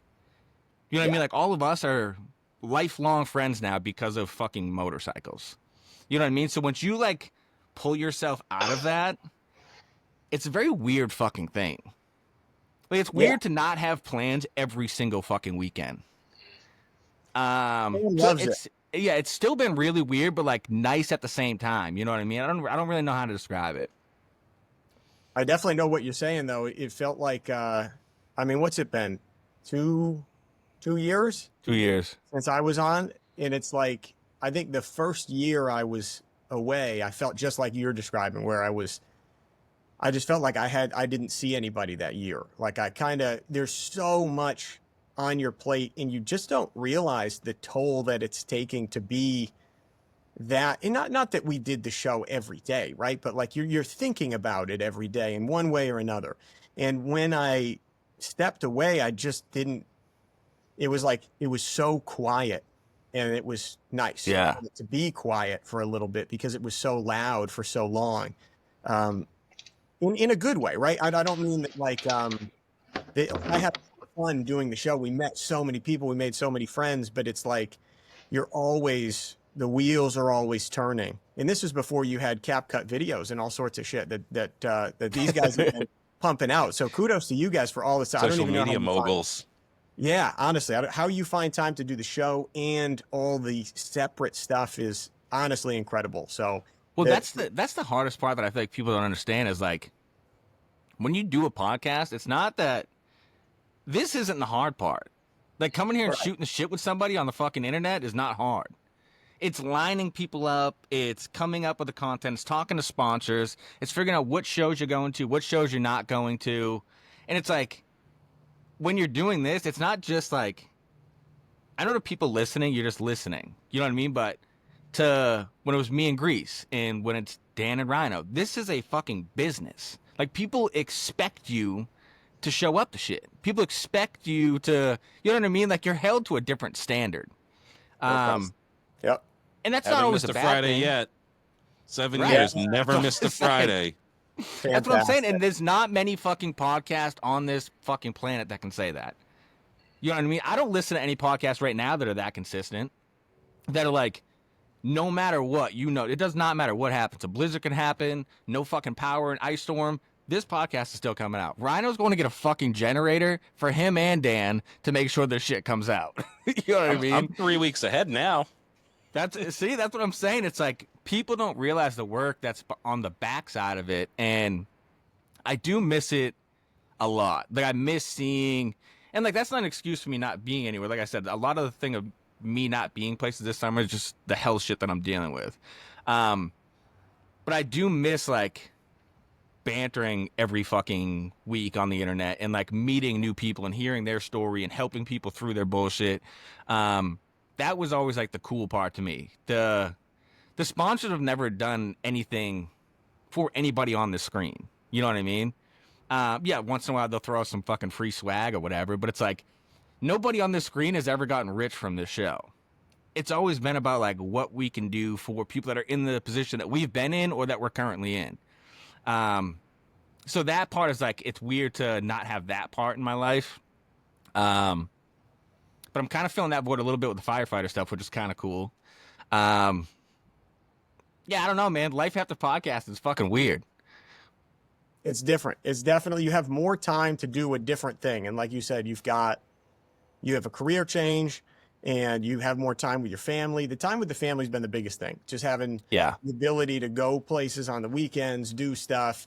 And that was a big part of stepping away in the beginning. And YouTube filled that for a while. But this year, it's been like 11 months, I think, since I posted on YouTube. And even that silence has been nice because that kind of, I went right into that from the podcast. And then it almost felt like I was doing more because the filming took way longer. The editing took way longer. And I felt like I almost stepped up in the workload when I was trying to step back in the workload. Yeah.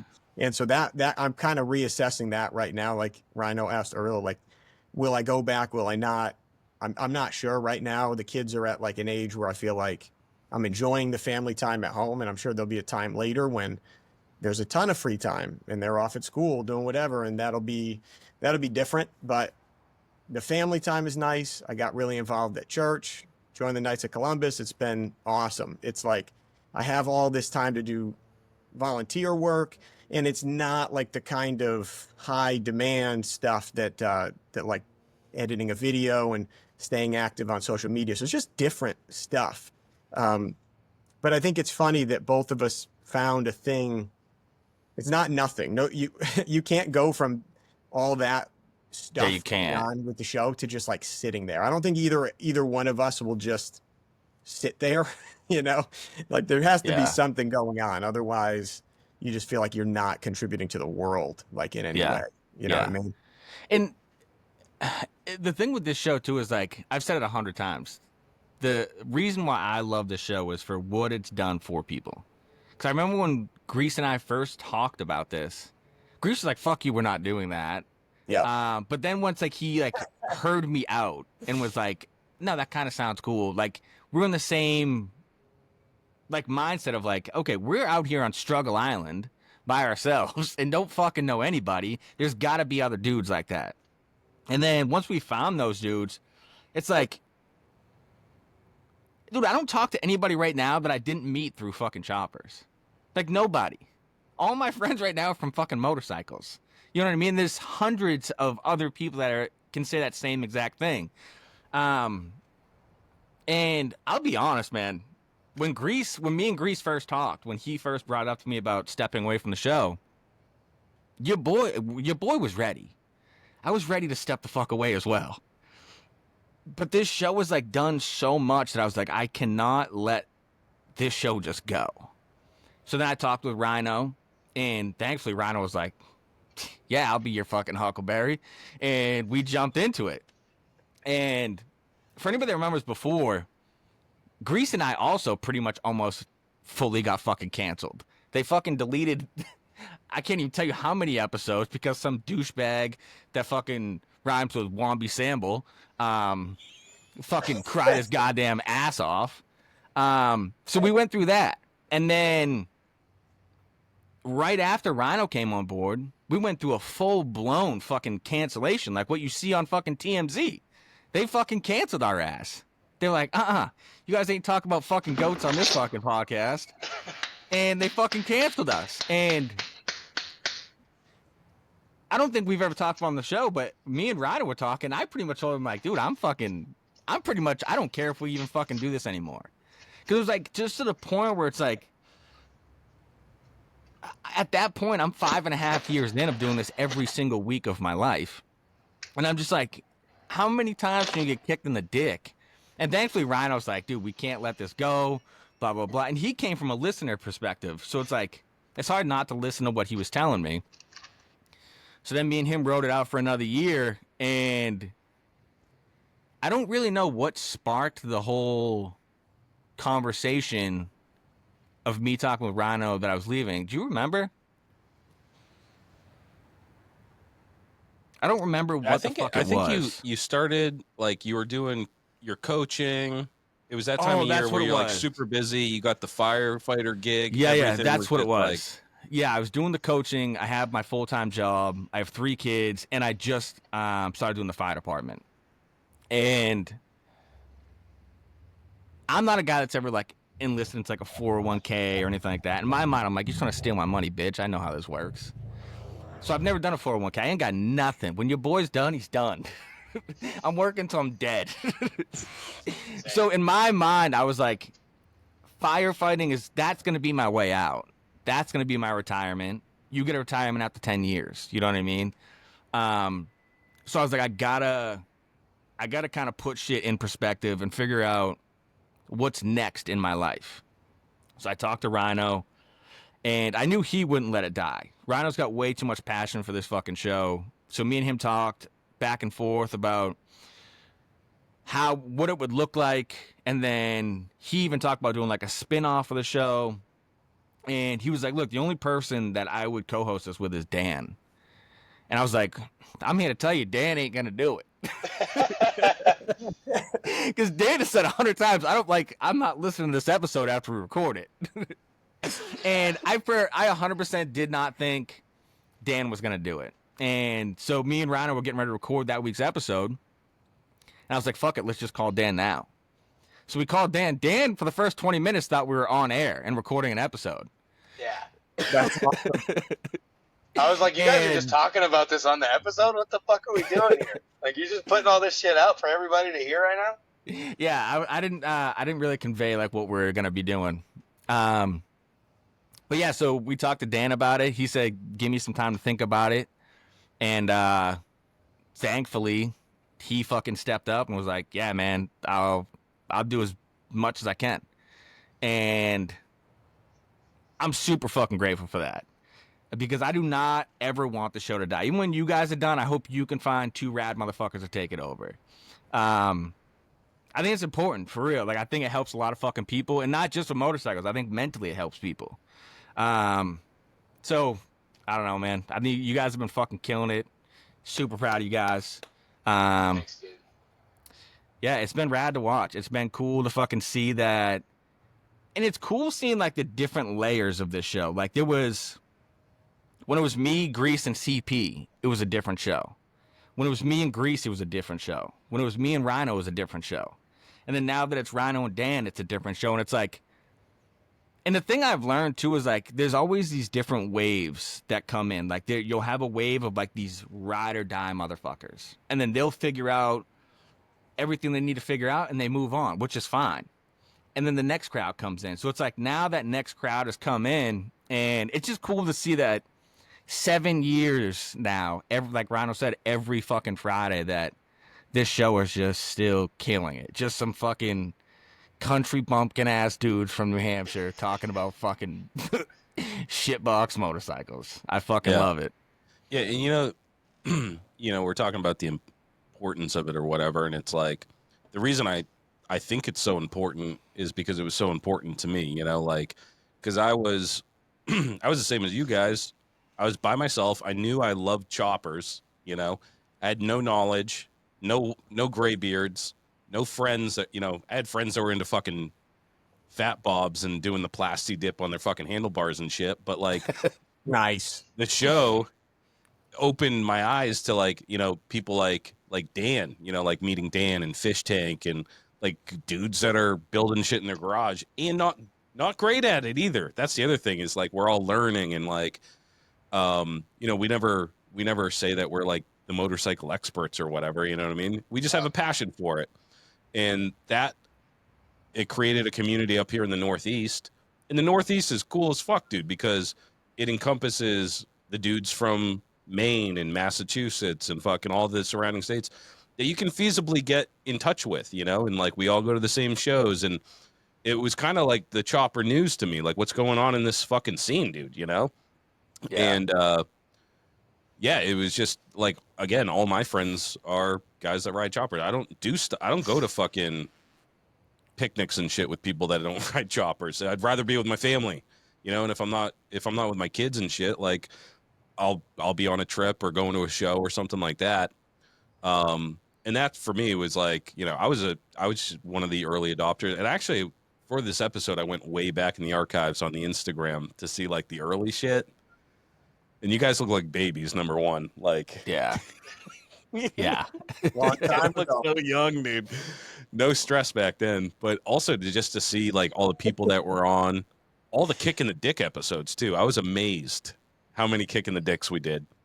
But it was just, it was fun again, because it's like, oh, well, you learn stuff, you make connections, what's going on where, and then when you make those, like obviously Deadbeat is when we all get together and then like you have people to ride with, you have people to bounce questions off of. And, arguably one of like the most strongest followings of any motorcycle fucking anything. Dude, I was just about to say, if I don't drop an my episode at fucking midnight on Friday, motherfuckers are blowing up the inbox, dude. Yeah. Dude, Like, when if I I'm did a my little bit late with episode, that shit. when I went on, what is it, Shop Talk that Cycle Source does? Mhm. Yeah. When I went on their podcast, they were like, dude, your following is fucking insane. They're like, every time we put out the like the voting thing they do every year, like every time we put out the media thing, it's just thousands of comments, Lowlife Podcast. And he's like, yeah, we get it. Is anybody else should be nominated for this? They're like, Lowlife Podcast. He's like, dude, you guys' following is I don't know if we've ever won it. I always see them like put out like the voting thing, but I've never seen like what happens after the voting. Yeah. It's a conspiracy. There actually isn't one. There's just there's never one. Yeah. It's like but, fucking Cromwell for somebody, tools. like when you have Cycle Source like saying the following on this podcast is crazy, like the fucking following's crazy. Like they're as big as it gets. You know what I mean? This was a real too. grassroots type thing. Like I really feel like this show caught the spirit of the chopper movement in a way that no other show did. And no disrespect to any other shows, but it just felt like there was, especially that, like the year, whatever year it was, that we flew. What? Oh yeah. Seeing Eye was his name, and then we had a fun name for him other than that. But when we flew Memphis out here, that was like the spirit of the moment. Dude, Like that was arguably the East Coast had the strongest chopper fucking scene at that point, I would say. Easily. 100%. It was 100%. fucking insane. We would read the kicks every week. Tons of people would write in, and it really just felt like putting out the nightly news. Like it felt that important. Like just getting all those people, and they would talk to each other. And I think that was probably the biggest thing in retrospect. It's just like getting it's cool to have an interaction with your community, but it's better if your community interacts with each other. Yeah. And I think that's what put the show over the edge, was the people found other people that building choppers through the comments section, and then that grew it, and then all together they belong to this thing that we call Lowlifes. And you had all these 100%. Lowlives coming in Hawaiian shirts to these chopper events to die, and it was just Dude, even today, you know, like the show we're putting on, it's a trusted community where like people are like, yo, I'm coming from the Pacific Northwest, who wants to carpool, you know, type of shit. And Yeah, I've seen that. It harkens back to a day and time when people used to do that shit. Like normies, dude, see how they operate? They ain't carpooling with fucking strangers, dude. They don't trust anybody. No. And it's like, it's through the show, it like, I don't know, just like how many people like fucking stop off at like Whiskey Eye's house on a fucking tour or something because they know her from the show. Dude, even I just went on vacation to Florida, dude. I drove 1,400 miles and I was standing on a beach fishing with Bougie Billy, who I met from this fucking podcast. You know what I mean? Thanks. Yep. Yeah. That's crazy. That dude really rode from Maine to Florida in a day. Yeah, and then rode home the next day. Yeah. Crazy. Unreal. That's when we went to Brooklyn. He rode to Brooklyn, partied with us for one night, slept on the balcony with Dan in a fucking penthouse in Brooklyn, and then fucking rode home the next day. Yeah. Yeah. Bougie Billy's a real one. He is. Oh yeah. He's the best, man. Fucking love that guy. Did you get to see his bike while you were down there? No, we just met at first of all, you like gave me this address, and apparently there's two addresses, and the one that my GPS brought me to was in like, dude, I'm not even kidding, the most like expensive neighborhood that I've ever seen, like on TV or in real life. Like I'm saying, like mansions where you couldn't see the whole fucking mansion.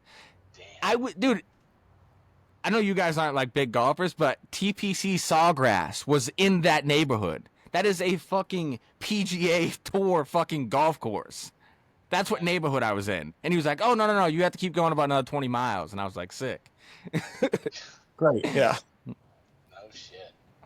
Dude, yeah. But it's like what you were saying, Rhino. It's like nowhere else are you finding that. You know what I mean? Nowhere else are you like... Dude. Yeah. Like, I remember, like, back in the day when Amy was doing her cross-country trips, she would literally post and tag Lowlife Chopper Podcast, any of you guys on this route, and she would post her route and have a place to stay every fucking night. That was the coolest shit. That felt like really built a community that other people would fight to try to get. Yeah. Yep.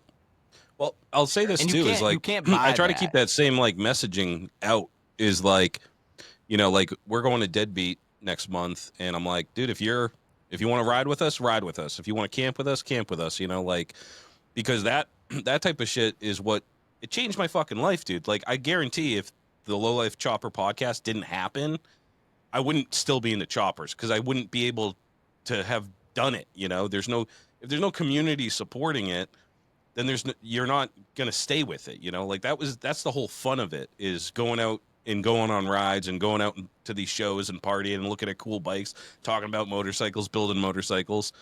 And we try to keep that same spirit alive, where, like, you know, if you're listening to my voice right now, you're welcome. You know, if you need help, you're welcome to ask. You know, like, that's what you guys gave us. You know, like when I went out to my first Deadbeat, and it was fucking, I was by myself. Loctite goes, come live with us. It wasn't just like, hey buddy, thanks for the fucking show. You said, I mean, you were stoned as hell. And then your wife brought a raccoon. I was like, I fucking love these guys. That's right. Yeah. Yep. That was the first year. And it was like, oh, these are my people, dude. Everybody's fucking, you know, like, it's just choppers out in the woods and like having fun and shit. And like, that's what I want for everybody else.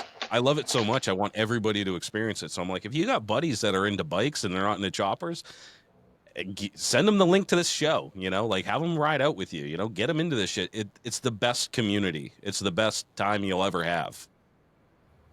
For sure. It really is. And you guys have done a great job continuing it and growing it, because I feel like we never really did all the tech side of the things to help reach a different audience. I think we talked about this before we came on the show tonight, about how there's probably an audience that Loctite and I were able to grab, but now I think you guys have grabbed way more than that, because you've kind of breathed new life into the show and revitalized it for a new audience who might not have been willing to listen in the old format. Even though it's funny, remember Loctite people used to tell us to make it more raw, make it sound worse. And we were like, no, we're not gonna. We're gonna keep the production. You know what happened when Dan came on board? The lady listenership bumped up to 5%, 5.1. Oh, that put Dan on video, dude. Boom. And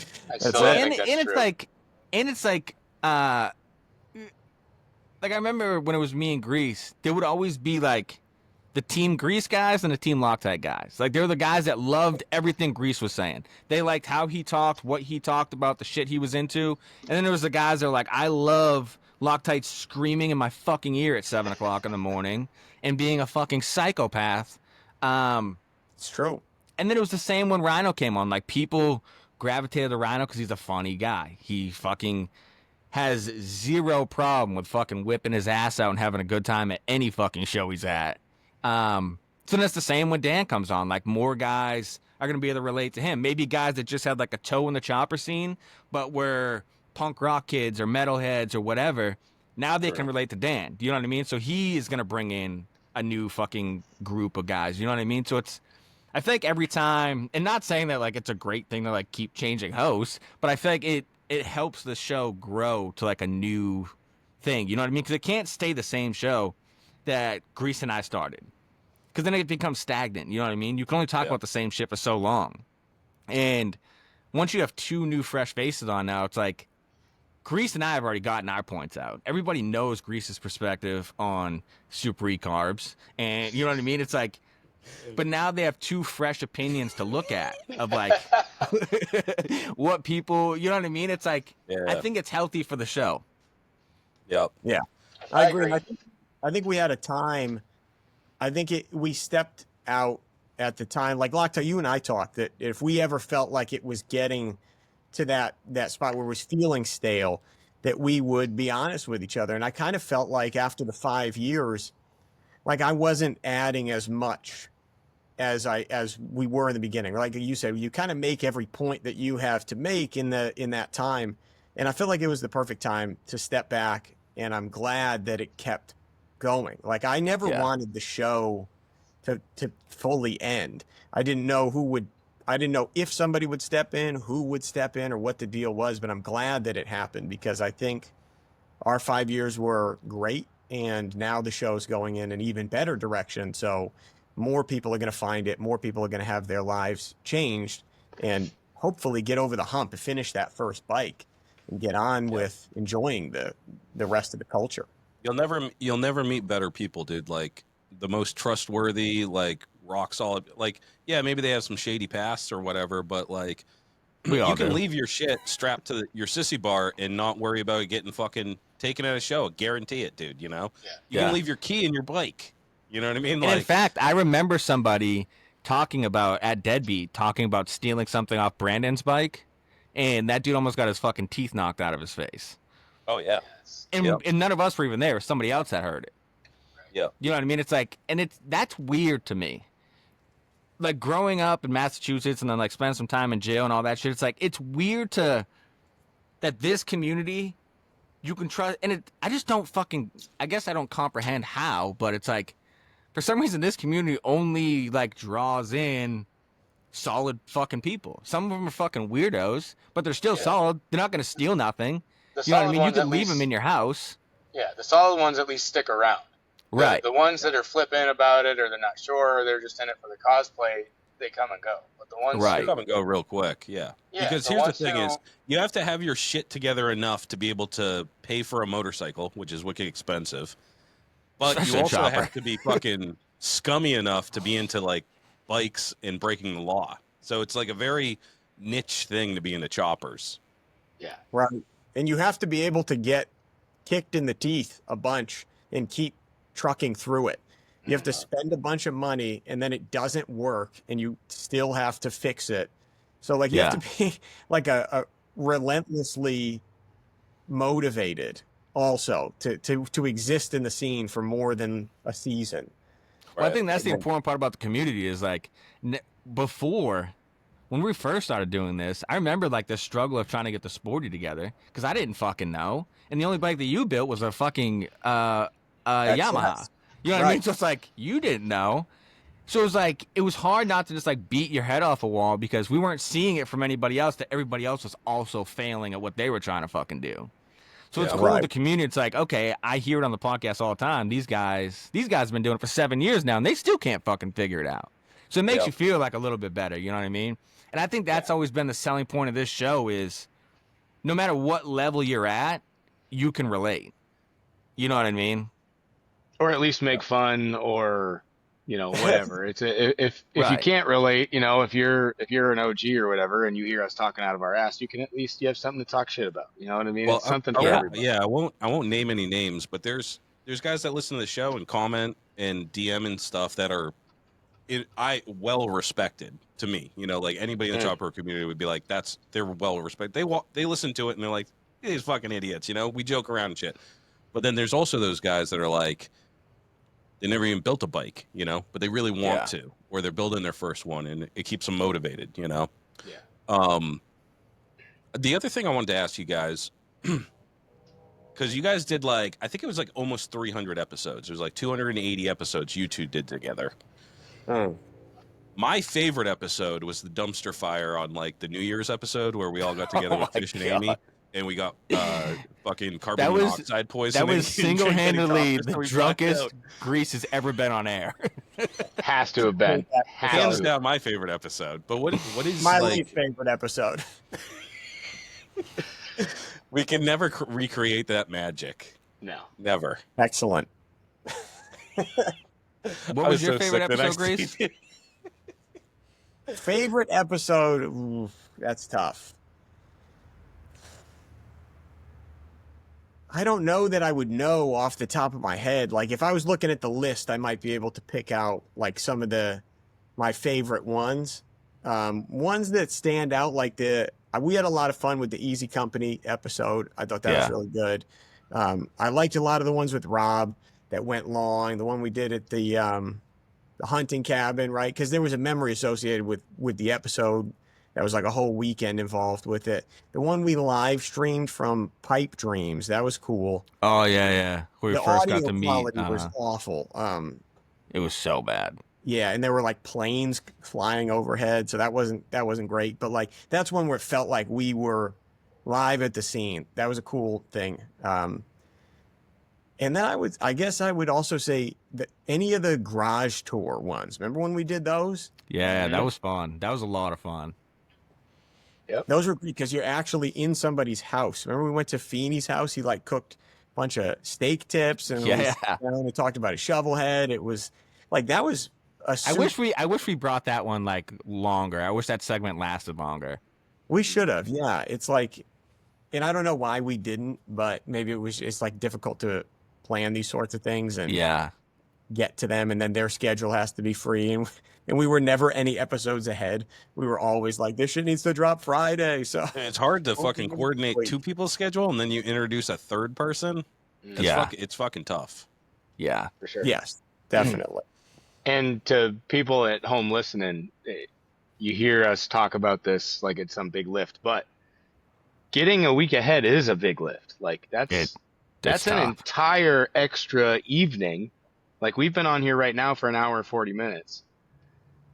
It's okay for me right now because I'm staying on an overnight, but otherwise I'd be home and I'd have kids upstairs. There's a lot of other shit that's going on, and you have to be able to time this shit accordingly. We can't do this shit. You were troubleshooting your audio issues at 4:00 today, though. Yeah, we've been working on this shit since 4 o'clock. It's now 8:20. So Yeah. it's not an easy lift to get ahead, to do an extra Yeah. episode a week, to have And those. then And then you look at Rhino. you know, Rhino's doing. when we went to the video, that's a whole Yeah. other ball game, you know. And we had how many nights did Loctite was this close to quitting because we couldn't get the Oh fucking my thing God, to dude. pop off, dude. Yeah. And that's, So that's the other thing too, is like, eventually Rhino and I got dialed.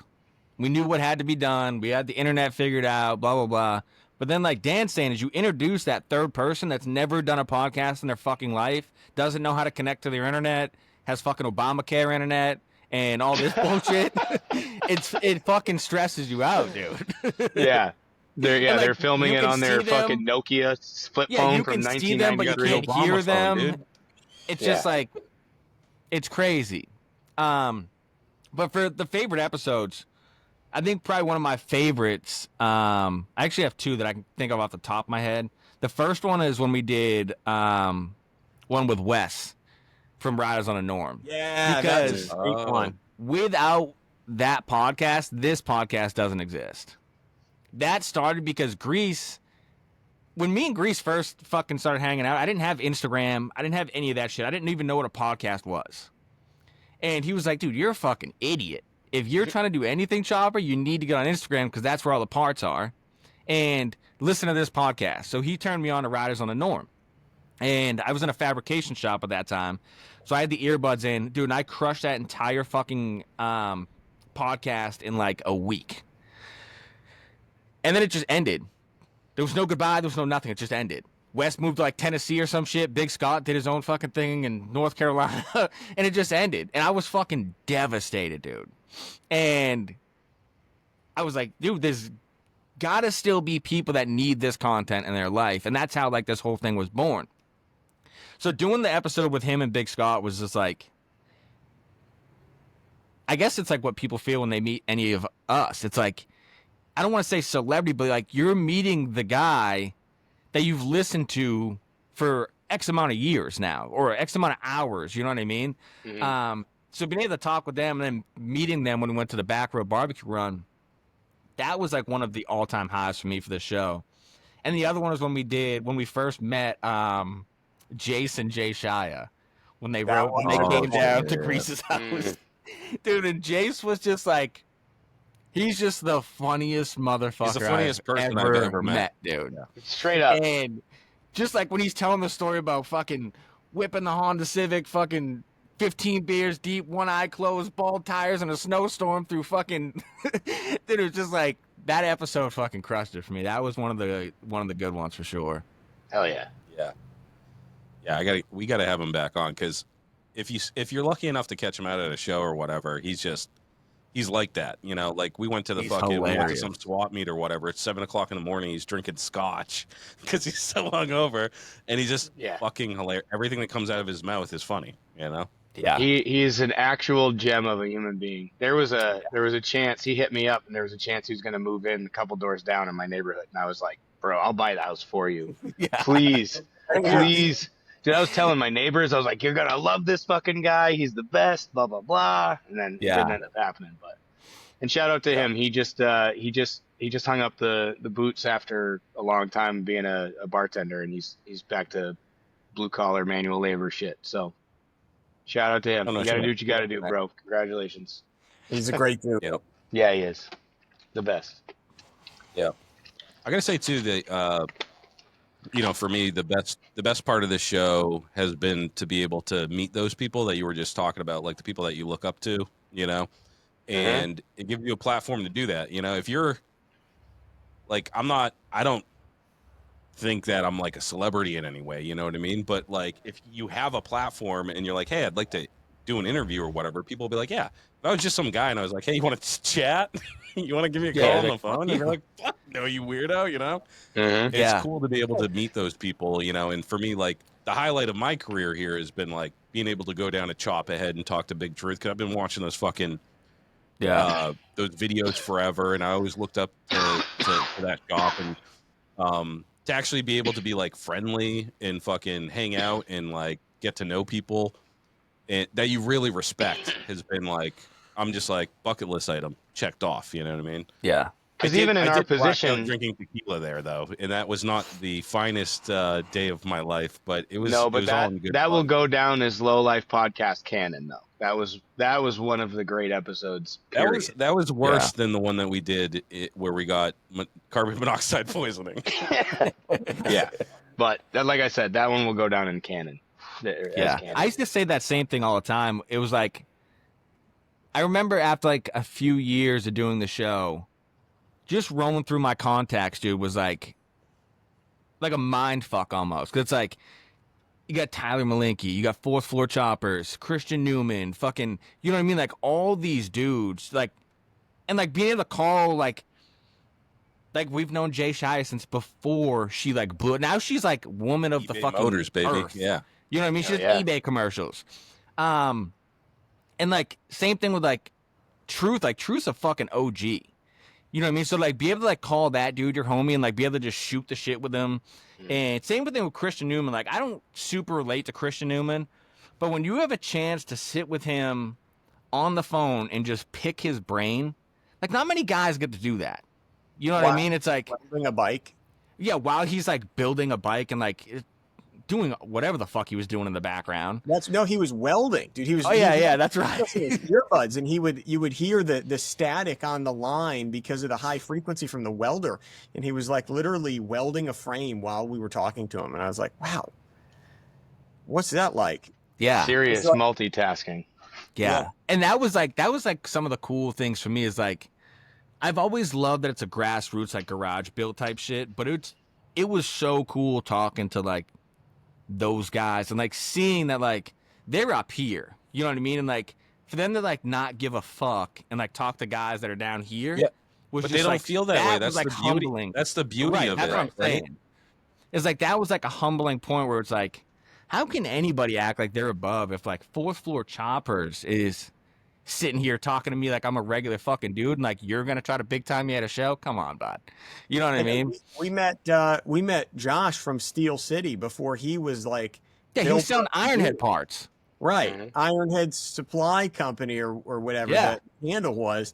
And it's like now that dude's doing twisted steel frames for people in other countries and doing invaders. He's the mayor of Chicken Sturgis, Rick. dude. Chicken Rick is the same graduating class as us, and now he's a sponsored Harley rider. You know what I mean?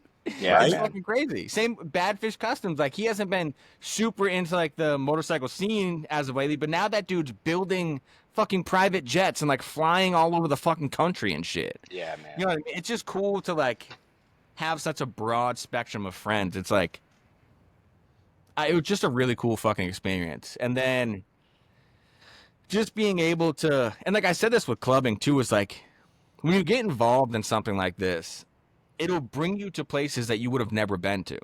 You know what I mean? Sure. And like we've done shows in Jersey and North Carolina and fucking Maine, New York, like literally everywhere. And one of like the highlights for me is when we went to Brooklyn, dude. That was like,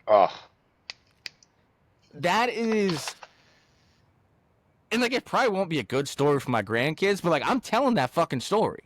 You know what I mean? It's like just me and a bunch of my fucking sleazebag friends. Like we fucking made it to the Indian Larry block party, stayed in a fucking penthouse in Brooklyn, and fucking partied our ass off. You know what I mean? Yeah. Like that is fucking cool, dude. I would have never done that in my life. I have no reason to go to Brooklyn and stay at a penthouse. You know what I mean? But Rhino was just like undercover bougie and was like, nah, boys, if we're doing it, we're doing it big. I use some For travel real. points.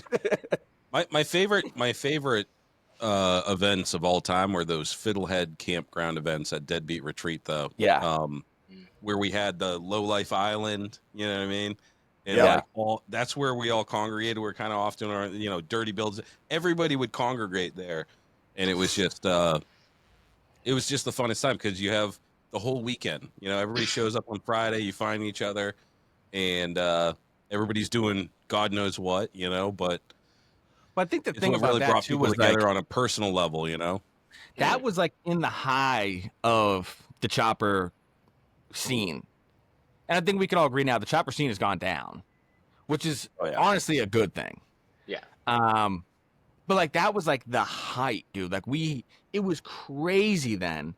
And I feel like why Deadbeat was so dope, it was like a lot of us, like Rhino said, you gotta kind of have your shit together to build choppers because they're not cheap. And like Deadbeat was like a place where you could just be yourself. You didn't have to be a husband. You didn't have to be a dad. You didn't have to be a mechanic or a welder or fucking whatever. You could just be you. Nobody gave a fuck. You could drink as much as you want, take as many Adderall as you want, as many shrooms as you want, smoke as much weed as you want, and it's fine. You're not a shitbag for doing it. Mhm. And actually, I kind of agree with you, Rhino. That was probably like some of the best times. For sure. It does beat 2020 when it was like COVID and everybody was going mental. And Yeah. Steve was just like, fuck everybody. We're going to get all these people together. And it Yeah. rained Was it like the a rain year? motherfucker, dude. Yeah, it rained like a motherfucker. So it was just Oh. like the cream of the crop. Like just the coolest people were at that event, you know? That was a good one. Yeah. For Yeah. sure. Yeah, 'Cause that it was the weeded year- out all the that was the fucking year when I was normies, you walking know? around- There was no That was the year I tourists. was walking around the fire fucking ring, crying about Johnny Cash. I remember that. I remember the Johnny Cash, and he had such a sad life. Was that the Adderall year? That was the Yeah, that's when, year? that's when I got the Addy Daddy year. Addy, Yeah. Addy.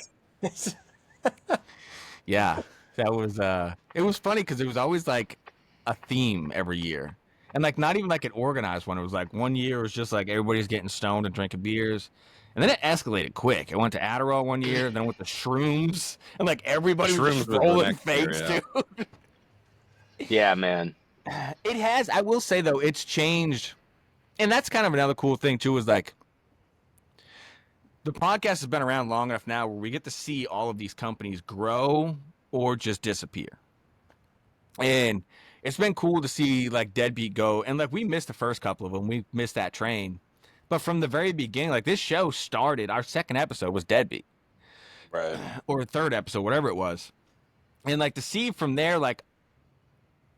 Grease and I sleeping in a fucking graveyard in the fucking tornado to then sleeping in a horse barn the next night and then to Fiddlehead and then now it's in New York.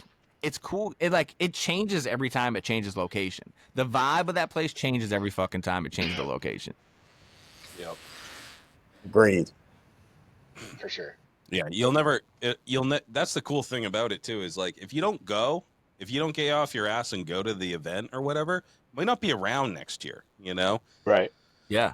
You Like never a know. lot of those like a lot of the especially talking to like people that have been around like Truth and shit that went to like the old smoke out and like the old shit, like it's not the same fucking show anymore. It never will be. You know It's what I mean? not. Like you have to go Listen, I went to get on smoke your out fucking last bike year. and go to these events because they might not be around next year, you know?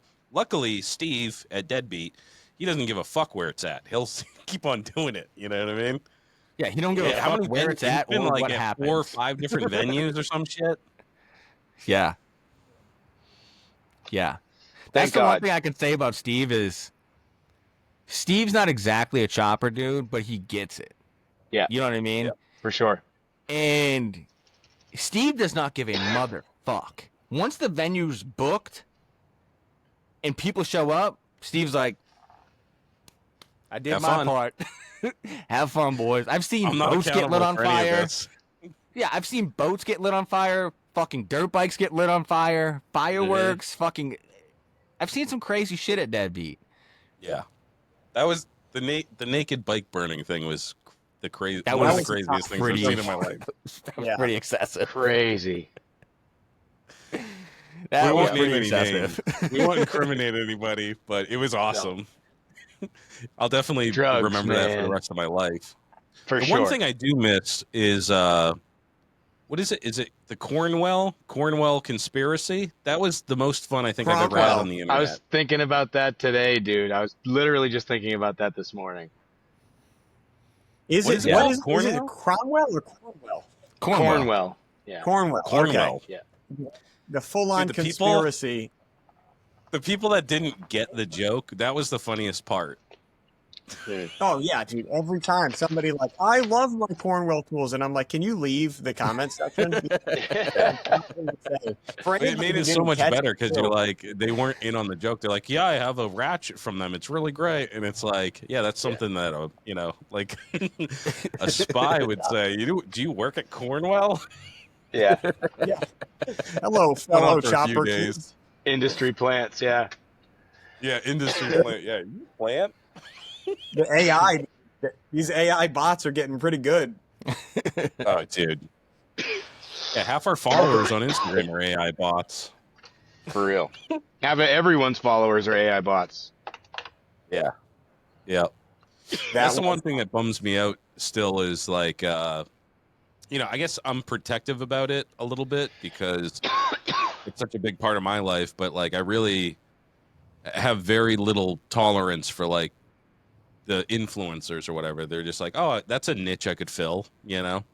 And they build a sporty and then they just pose on it and they're like, and it's just like so Well, like Dan said, disingenuine. those, It pisses me those off. people don't last. Yeah. They come in hot and they leave even hotter. Yeah. Yeah. They get And their we've million seen it- we've all seen followers. it- And We've all seen it 100 fucking million times. You know what I mean? yeah. Maybe a hint of jealousy on my part. Like, what the fuck? I want Yeah. I want some fucking money for doing this too. I'm working really fucking hard over here. I could You use know a little what? It fucking keeps you extra. honest. If you don't make any fucking money off the goddamn thing, then it makes you honest at least. So we Yeah. got that. We still have our Yeah. integrity.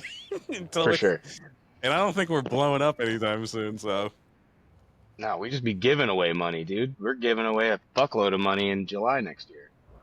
yeah, we've raised I think 15% of our goal. We're trying to give away 10 grand to the winner.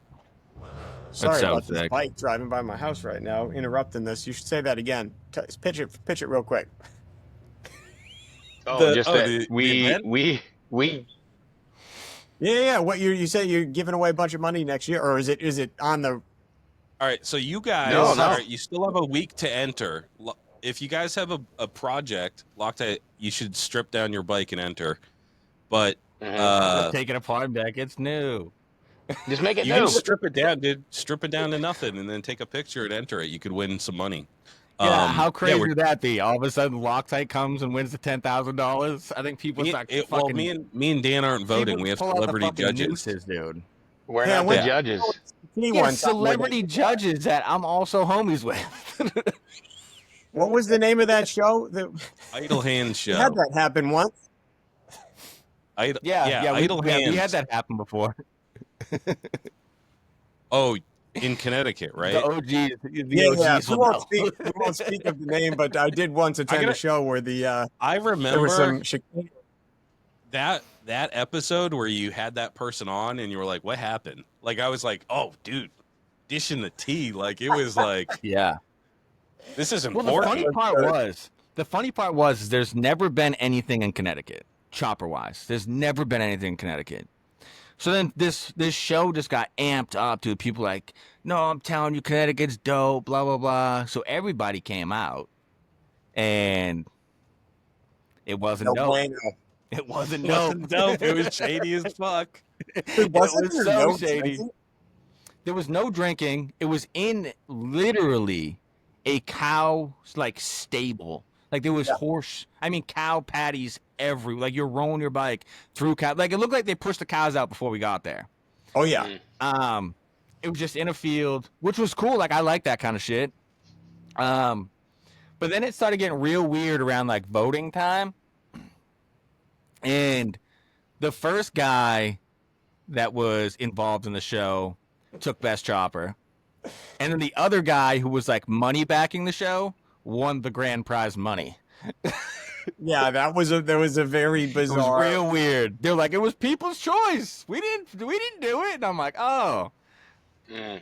We're not using names to protect the potentially not so innocent, but either way, that was definitely a bizarre happening of a show.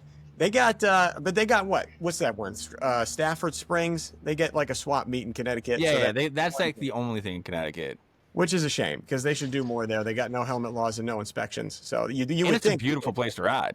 it is really nice out there. Yeah, we're going to have But, no inspections soon, so you can ride your chopper with pride and you don't have to worry about getting jammed up by the cops.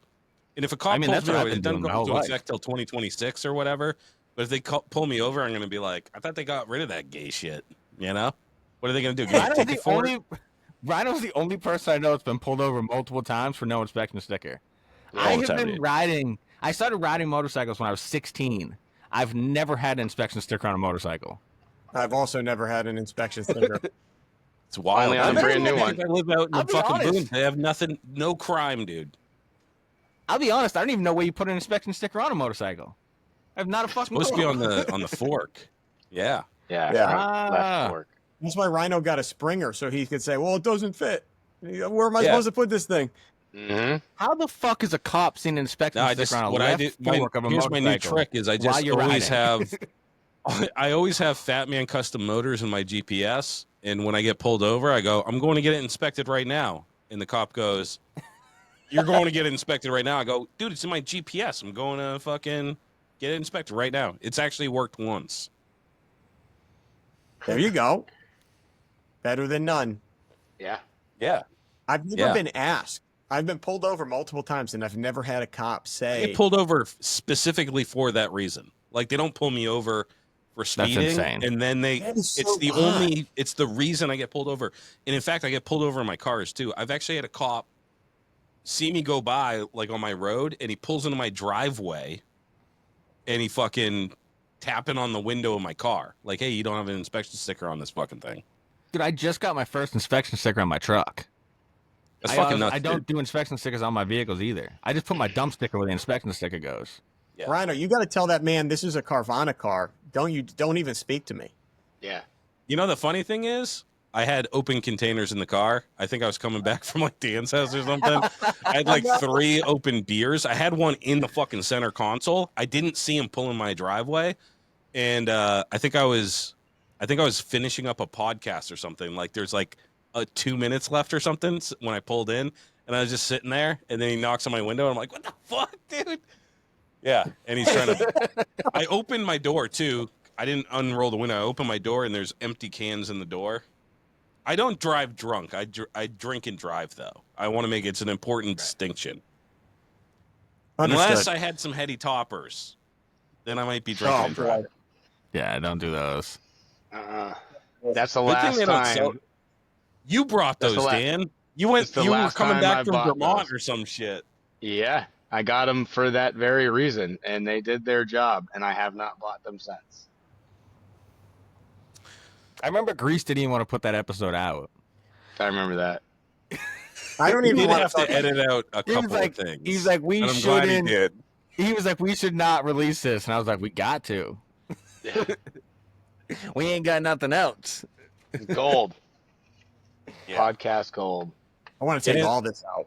It is one. It was one of the few edited episodes. Like Grease in the Morning was like, "Hey, do you want me to edit anything out?" And I was like, "Yeah, there's a couple things I'm not too proud of that I'd like to edit out." So, Uh, but Oh, the other my thing God. is, so you guys, after we got canceled, they took everything off Spotify, but we have an archive. I have every single episode with the pirated music that you guys had on, because someone had downloaded it. They've been listening to it since the beginning, so they had every single episode on their phone. So remember, I think it was like when you guys got canceled for having the music, you had to re-upload everything without the music. Yeah. But we have the original Lowlife Chopper podcast, but I can't put it up anywhere.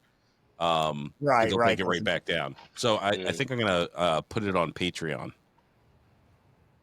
or on our That'd be sick. website. But Minus one episode. The first one. No. Remember One for where so the guy long we says the talked about N-word? getting rid of the first episode? everybody needs to hear the first episode. yeah, the for first sure. episode is so There's bad. nothing wrong. Yeah, there's nothing wrong with the first one. It's just not high quality. But those all the It's early terrible. I said this is where we're at 100 times. That's what we named the episode too. so in case anybody forgot. I think it had some emojis in the title too. Was there even emojis then? Yeah, I think it's like this is where we're at, like Yeah, with there like was. some flames and stuff. I think I have that on my phone still, the original. Those were the days. I remember exactly where I was when I listened to the first episode. I'd seen something on Instagram, I believe, and at the time I didn't know what a podcast was. And I remember listening to that episode. I was driving to Southie to help my buddy Ryan Surrett do some work for his Ironworks company. It's like I was helping him out before I went to my actual job working on trash trucks. And I remember getting off the Malden exit, and you guys had said something about, I think Grease had said Londonderry, and I was like, Londonderry? These motherfuckers are right next to me. And from then on, it was like, all right, cool, I'm in. That's crazy, huh? I'll never. I still remember that. Still, like clear as day. I remember pulling off exit 16 off 93, and you said something about Londonderry, and me going, "Holy fuck!" Yeah, dude, same. I remember I came on. It was New Hampshire Chopper Bob, and at that time, I'd been on like Apple Podcasts or whatever, like Chopper Podcasts or whatever, and everybody was out in California or whatever, and all the shows had ended like years ago, you know. And I saw New Hampshire Chopper Bob or NH Chopper Bob. I was like, he must be from like Mass or something. These guys must be from New England. And then I found out you were in fucking New Hampshire. And I was like, what the fuck? Actually, I was just talking to Dan because we just went to the Middle East for an Oi show. And you guys were at the Winter Expo the first time I met you. Yeah. And you guys had tons of merch. You had mugs. You had glass. Yeah, you had beer mugs and shot glasses and all that shit. And I was super drunk, and I was like, give me one of everything. And as soon as I walked out the door, I dropped everything, and they all broke. But I wish I still had them. No. Yeah, immediately, dude. Like, as soon as I crossed the threshold, I don't know what the fuck. I had them, like, in a T-shirt, and everything just fell. It hit the sidewalk when you and went under a car, and I just kept on walking. Remember you won, I think, like, our first giveaway, didn't you? The first, I said this before, and actually Roly Poly won the first giveaway, but I won the first Patreon giveaway. Yeah, remember you were like, fuck you, bitches. Yeah, he's like, suck it, losers. I won. Yeah. It's funny because I have a Zarkin Fruit. I just saw the Zarkin Fruits magazine that was part of that giveaway. Oh, that's It used to be the top end, or it's now the top end, or it was. top end, yeah. But yeah, Zarkin Fruits. Rhino has a signed original Lowlife Chopper Podcast T-shirt. Because when I won that on Patreon, you're like, where am I sending this shit? Or I was like, yeah, send it to me and make sure you sign it. And you guys did. And then you were like, oh, well, let's just meet up since we were all in New Hampshire. And then we did. It makes it easier, yeah. And then we just like adopted you at Deadbeat. And then we've just been friends ever since. That's right. Dan was like, with Dan, it was like a lot slower process. Dan like made us earn it before you would hang out with No, us. it's because I'm so fucking socially awkward, dude. I saw you guys at like 3 or 4 shows probably, and had like contributed on the show or whatever as a listener a few times. So like we had established that there was like we can communicate with each other. And I saw you guys at like 3 or 4 shows or whatever, and I don't know. You guys know I'm not the walk up to somebody and introduce myself kind of person. I get too shy. So Yeah. it ended up being one of the main catalysts was that Deadbeat 2020 Deadbeat. I wasn't over with you guys. I was on like the main patch. Up on the hill. Yeah, and I was right across from Jerry. Bombarded your camp. Yeah, you guys came over right before the rain had just stopped, and it was like right before I think the bike show started. And you guys came over, and Fat Man came over and booped an Adderall into my mouth, and I was like, "What the fuck did you just get?" Yeah, the straight up dude. He had it like he must have like licked his finger and picked it up, and he like stuck it on my tongue, and I was like, what the fuck was that? But Hey, funny story. When I first met Fat Man, he came down to Grease's. We did an episode. Me and him smoked a joint, and then he left. Then I went to his shop to go work on my bike because I blew the fucking top end of my what the fuck was that other bike called? It was like a fat chick or some shit. I don't remember what the fuck it was. No, the black one I had. I forget what it was called. I had it across the back fender. Yeah, I can't remember. But I went to go work on that bike, and same thing. I got out of my car, and he did the same exact thing. Put one in my mouth, and then I didn't leave his garage until 7 o'clock the next morning, dude. He had it on his finger, and he booped it in your mouth? Yeah, same exactly. That's like his MO, I think. I guess so. Fucking creepy bastard. I remember it. So that's when I first met Dan, like face to face, was that day. And then He still didn't like want to leave the campsite and like come with us. I think he was like, I don't know about these guys. Well, no, I So was there with Joel and Braden and Kevin and all those dudes. Like we had Yeah. come with a little bit of a group. See, I knew Joel at that point because he had done an episode with us. Yeah. And I thought Joel was like the fucking coolest dude because he showed up to Grease's house with a Mexican blanket for a seat. That's And I was right. like, this dude is fucking gangster, bro. Fuck yeah. So when I seen him at your campsite, I was like, oh, let's go talk to these dudes. And then I remember me and Steve came back at like fucking 2:30 in the morning just geeking. Yeah. And we're like, wake up. We're like kicking Joel's tent, but it ended up being your tent.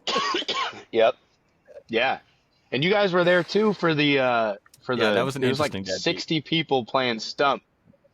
I was Remember going to that? say, I think I remember Yeah. you guys playing stuff over there. Yeah, I brought the stump. I forget who drove. Somebody drove the truck. But I don't even remember. Well, yeah, we had the stump and the easy up and we set it up and there was like literally like a quick head count. There was like 60 fucking people gathered around like 4 or 5 rows spilling out of the easy up. It was fucking nuts. Absolute mayhem.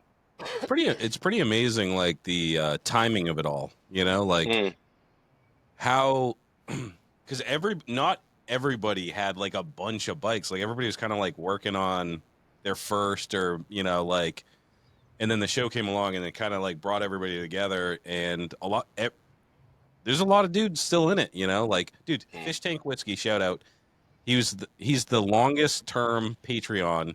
He still is part of the Patreon. It shows like a total of how much he's given to the show, dude. He's given like 30 grand over the years. Nah. No, not that much. But it's definitely. But he's been fucking make him $10 a sick. month for fucking 7 years. Yeah. He's number one. He's about to cancel that now. hmm Don't let your wife hear this. I was gonna say, don't tell Kate. You're gonna be in trouble. Yeah, he's been riding for a long time. Yeah. hmm Deadbeat too. Deadbeat's been there from the beginning. Yep. Through all the cancellations, he doesn't give a fuck, dude. Yeah, for a guy that does not like, his business isn't chopper shit. Like he sells chopper shit, but like his business is like Dynabro shit. Yeah. And for like him to support what this show has done for so fucking literally 7 years is insane. Oh, yeah. Like with all the shit that we talk about on here, that like most other companies would be like, Dude, we I'm had probably gonna have him to on cancel not it. too long ago, and we were talking brain rot shit, dude. I was talking about pissing and stuff, like, and I was like, "Oh fuck, our sponsors on here." I was like, Yeah. "Steve, did you know?" He didn't give a fuck though. Actually, catch him on. He just did a Cycle Source interview like last week or Yep. something. The shop talk. Oh, It Yeah. was good. Yeah, Yep. yeah. Hell He's yeah, down, he's a dude. good fucking dude. Oh yeah, and again, grassroots. Like he started in his garage, in a friend's garage or whatever. Yeah, And they're doing great. They're at everything, by the way, too. Like everything. doing They're doing like chopper Lowrider now. They shit. sponsor everything all across the fucking east, up and down the East Coast. Yep. For sure. Yeah, dude. Killing it. Yeah, I remember my first episode. I was a listener for a long time. I remember my first episode with you guys was actually your first live stream, and Loctite, you were pinstriping. Oh no! I remember that. It was at I Grease's remember house. that. Yeah, and Yep. we did the episode on a Harbor Freight lift, and you just had like Instagram or some shit up, and you Oh, were I was pinstriping the whole pinstriping- time. I was pinstriping Grease's bike, right? Yeah, Yeah, Yeah. Damn. Yeah, that's a remember fucking that. throwback. Mhm. that was a long time ago. Yeah, That's a throwback. Holy shit. yeah. we did that one at Stitches, where we Oh did yeah. the live pinstriping there too with the squeaky fingers. Yeah. Mm. You can just hear it was like, People loved it. Must have been so enjoyable to listen to. that was a good episode though. Stitch is a good guy. Yeah, It's hard to do stuff outside of a studio. I'll tell you that. Like It's so doing something at like the garage tour stuff that you guys did, or like we tried. How many times have we attempted to do something at Deadbeat or whatever? Like it's really fucking difficult to pull something like that off, especially with motorcycles that are running in the background. Like Oh my god! nobody Remember wants to the listen to year? that shit. Ron, remember the fucking first year in New York, and we Dude. recorded for an entire day with the mics not plugged in. Yes. Oh, That was remember that. Yeah, that was at Deadbeat. The first That was the Blackthorn first deadbeat. deadbeat. Because they made us move or something, and then we're just like, I go and look at the footage. There's like 4 hours of me and you going. Nothing was caught. Nothing. No. no way, dude. Yeah. Oh, it was vicious. We covered the bike games. It was literally like 4 or 5 hours, dude. Yeah. Just nothing. And So then stupid. at Indian Larry, when we all went, you guys Oh were my set up God, they set up directly the across from the DJ? DJ. I was like, are you fucking kidding me with this shit? Oh Yeah. man, we're the only podcast here, and you guys set us up across the fucking way from the speakers. Yeah, you would think knowing, okay, this is a podcast, they paid X amount of money to vend at fucking Indian Larry. A lot Let's of not X put 'em amount. next to the DJ. Yeah. Yeah, right No, across from. it them. was- But you guys, it's actually a great point. It's like the audio quality, right? The quality of the show and shit. It's superseded by the content. You know, like you guys have a fucking phone, 3 people are talking into, and like people will, like if I listen to a podcast and it sounds like shit, most podcasts, I'll tune out. You know what I mean? We've had so many fucking audio issues. You guys just like the audio quality going up over the years. But people still tune in, you know? They endure Dude, it. the first episode Truth ever did with us was me on a phone call with him with an app that records your phone call. Mm. There was no mics, no studio equipment. I was driving home from Grease's house doing an episode, and that was the only time Truth could do one. And I talked to him from Londonderry back to Epping, and that's what the episode was. No I shit. even got out and was pumping gas during the fucking episode. You wanted to keep doing them that way too in the beginning. Because you I were didn't like, know you could do this. I didn't know this was a thing. I was like, we just got to record our phone calls. We're doing prison style, bro. Dude, there was a couple in the beginning where we actually took a phone and we just put the phone on speaker next to a mic. Back before we had any brain cells, this is how we would do the call-ins. And then we were like, wait a minute, we could just do Zoom and it actually not sound like shit. And then we're like, oh yeah, we should do that.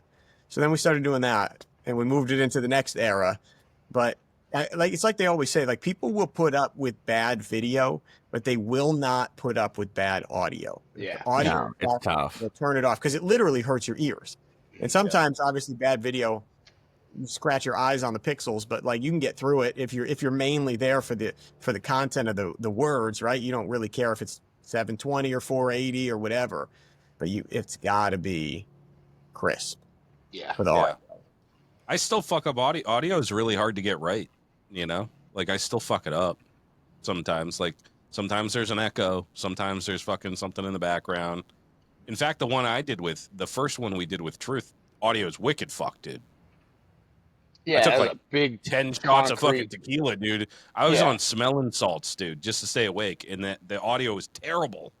Yeah, it's a big it's just like, empty concrete building though. That's shit. It was Yeah, that's impossible tough. to not have an echo in there. Yeah. That's Yeah, I tough. spent pretty fucking 5 hours editing the audio to try to make it palatable, but it was still bad. But, you know, like, again, if anybody's like going to school for fucking radio or TV or something and wants to intern for free, I'm open to it.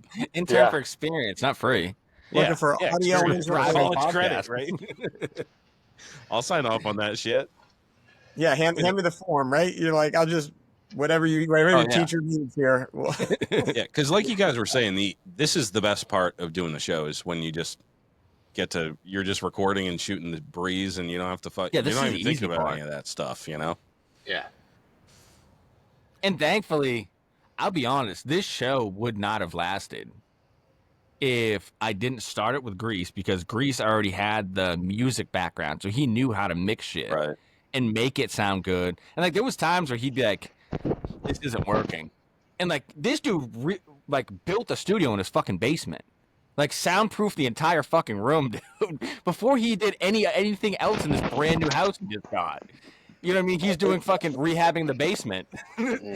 And me, I was like, nah, it's fine, dude. Like, we can just fuck the echo. But Grease stayed on that. And then when Grease left, thankfully, Rhino used to fucking work with Spielberg and make movies. And he knew about all this shit. So he took over that department. So without either one of those guys, this show wouldn't have lasted. Because there's only so long people would have listened to me recording fucking phone calls jailhouse style. Yeah. Well, that remains the case. Rhino is 99.999% the driving factor in this podcast. There's absolutely no bones about it. Between the tech shit, I'm the brains, but Dan's the beauty. You need to have. I just talk occasionally. I'm just afraid to let Rhino down at this point. So Dan wants that's why I he keep sells showing himself up. short. He's like, oh, I'm so shy, dude. I'm actually a weird pod person. We go out to a show, and Dan's just like, he's just fucking talking to people, and he's like, I'm such a weirdo, and I'm like, you don't appropriate my culture, dude. Oh, stop it. I'm the weirdo. I'm the pod person. Yeah, right, dude. You're the talkative one. You're the personable one. No, I'm just a heavy drinker. Well, hey. See, it was funny too because like back in the day, everybody always thought I was the outgoing one.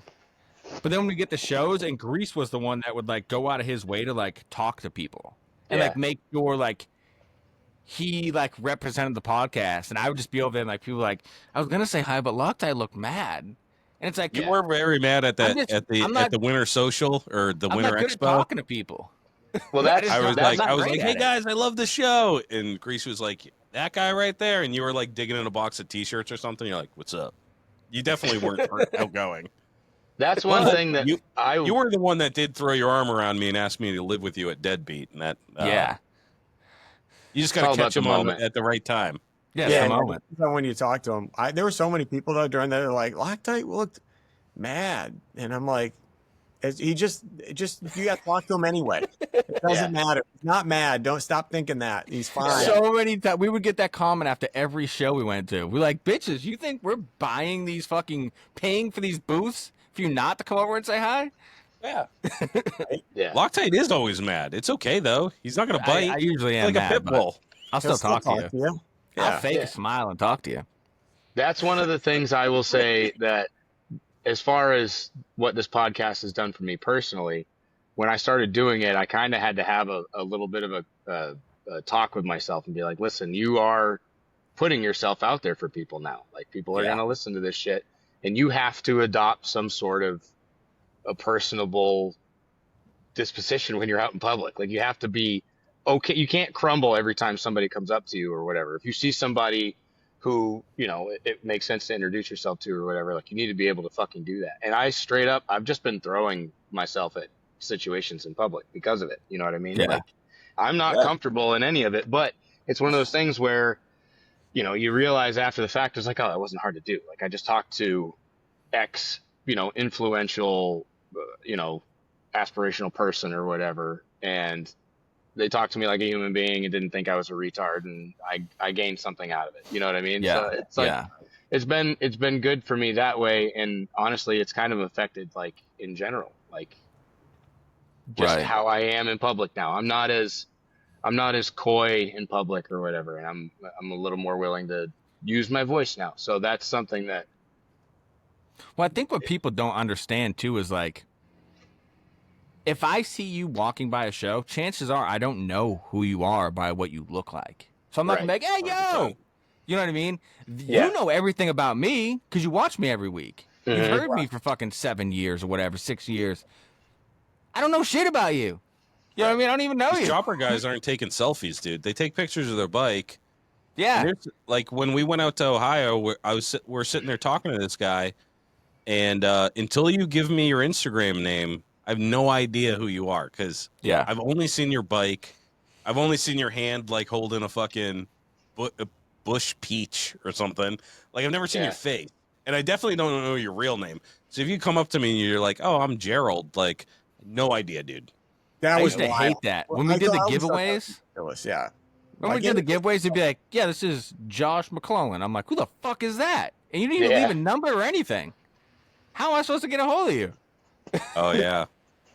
Yeah, I remember those giveaways where you got every fucking month. You're like, I have no idea who this person is. We asked you to put your Instagram name in here, and like they either don't have it or they didn't do it. Right? And you're just like stuck there wondering how you could even contact. And then everyone's like, draw again. And I'm Yeah, like, fuck that guy. my own raffle. I don't even know. What did I what did I agree to before we started? Right? Dude, the Like, people on the live would be so vicious. Like, fuck that fucking faggot. Draw another one. I'm like, Yeah, they God were- damn. they were trying to get a result. When the guy, remember the guy who won the flight out, Yeah. never answered, and we Yeah. were like, this guy won the biggest prize that we had. You're going to come spend a weekend at Deadbeat with us, Oh, and he he was never- just like, never checked. Well, Never then checked. remember we gave it to Memphis instead. Right. And then that dude hit us up the day after we picked Memphis, and then we were gonna fly both of them out. And then remember last minute he couldn't make it. Yeah. Oh, yeah. that's right. Weird. No shit. Weird. These are the things Remember you don't that- think about. Remember that one not cool Nate Bev, who's still not cool Nate Bev to this day. Right. Used to be Changed I his actually name had him to on because we giveaway. do Patreon ones where I interview the Patreons, and he's been a Patreon forever. Super cool dude, man. It's totally chill, but he's still like, we still reminisced about that because I won it 3 times. I was the first Yeah. Patreon. I won that one because Nate Bev wasn't following Jerry, so I got that shifter. And then I forget what the third one was. Won some other shit. We've have been good. changed so many people's names on Instagram from the show. Yeah. 100%. Mine was, yeah. I was Yeah, Little what was Pee yours Pee Pants for a originally? little bit. What was yours originally? I think I was like, I had some it- underscores in it. I can't remember what Was the it like original it was one like was. Rhino something, and I was like Rhino Dick. Yeah, it was like, yeah, I think I was like Rhino Senior. Yeah. Yes, that's yeah, what it was. Rhino Senior. Yeah. Yeah. And then I was Rhino Dick for a long time. Forever you were Rhino Dick. Man, Yeah. what were you? I was. You Alpha. guys He used was to call it LFOD. iPod 603. iPod. That's right. That's right. Like I called them iPod for like. Yeah, I was like, what the fuck is an iPod? It was like, dudes, it's live free or die. You were like, oh. Sorry, I've only lived here my whole life. Yeah. But you can't tell the difference between the I, uppercase I, and the L. I think Yeah. that was. No. I had to Google it. I didn't know either. I'd never heard LFOD.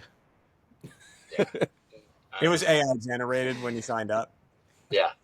Early That's what they adopter. gave me. That's the one they gave me. Yeah. Oh, No, I awesome. remember that iPod 603, and I was like, yeah, I'm not even gonna correct them. like, these guys are fucking retards. Whatever. That's why he didn't talk to us at first. Do you still have the LFOD account? Technically, it still exists, yeah, but I don't have like the. You started. I didn't know if you just changed it or if you started a whole new thing for No Luck. No, I try to keep Instagram not super personal, so pretty much everything that's on the No Luck page is what I actually would want to share off a personal page, anyways. You know what I mean? Yeah. I'll do stories and shit with like my family, but I don't want all that shit out there. I don't use a the Rhino Resto one. Like I don't even message me there, guys. I'm on the Lowlife page exclusively, and then the Idle Hands show page. Between the two of them, dude, I spend an embarrassing amount of time on social media. It's a lot. I don't Yeah. like it. I Be I there to don't- manage it, right? I don't know if anybody's noticed, but I have not been on social media. Almost like Yeah. at all. I have noticed that. I came back just only very, very recently, and I saw that everything was on your page. It was also quiet for a long while. Yeah. Dude, I came back and people on mine were like, "Did you die?" And I'm like, "What? Come on!" I said I'm taking a break here. I even like put like a post that like I'm going on sabbatical here, taking a step away. And dude, I still get emails. I got an email today in my like Grease's Garage Gmail account. And the guy was like, "Are you sick?" And I'm like, "Nope, just stepping away. I'll get that points video out soon." He needs it. We man. need a shorter points video. You know, the one Yeah, I'm not I know. watching. I don't have time for 15 minutes of points. 18 minutes. What the heck is this? If I saw that video now, I wouldn't watch it either because it's way too long. Way too I watched long. that video like 6 fucking times, dude. Like for real. Start Dude, to the watch time's going to be through the roof. That's excellent. finish. I put some in there for you for sure. Click on That the was the affiliate first time link I'd ever fucked with points for Blue So, Streaks. Huh? Listen, yeah, for Blue Streak. Yeah. There are affiliate links in those videos. Do use them. I'll earn 12 cents when you use them. And it costs you nothing else. But you do got it. I slept on that for a long time, and I finally got around to doing that, and I was like, oh, well, this is so easy. You just make the links. People buy shit on Amazon anyway. Yeah, I remember one of Problem your is- videos. You're like, I stand to earn tens of cents. Yeah, I'm still trotting that joke out to this day, so we haven't changed anything. I love it. I love dad joke. That's total dad joke. Hell yeah. That's it. Which You also gotta brings keep me them back to the deadbeat retreat with the alligator hamburger thing. Oh yeah, Another dude. Oh my another God, highlight. Yeah. Nom, nom, nom, nom. You gotta you gotta chomp them. Then somebody, I think it was Astro Man, didn't want to do it, and I wouldn't give him the burger because he Yeah. wouldn't make the noise. And he was so begrudgingly. I hope I'm getting the right person, but so begrudgingly, he was like, "All right, nom, nom, nom, nom." I'm like, yes. Oh shit. Those were such good times. That's why we were standing there in a poncho because it was pouring rain, just Yeah. cooking it over like a barely existing fire. That was a brutal one. Yeah, Yeah. yeah, yeah. It's a lot more. Now it's you can never recreate that. You know, it's its own thing now. But the deadbeat retreat is still. It'll always be like special. You know, and Blackthorn is fucking awesome. You know, they got cabins with heart-shaped tubs, and That's where our Pools. OnlyFans happened.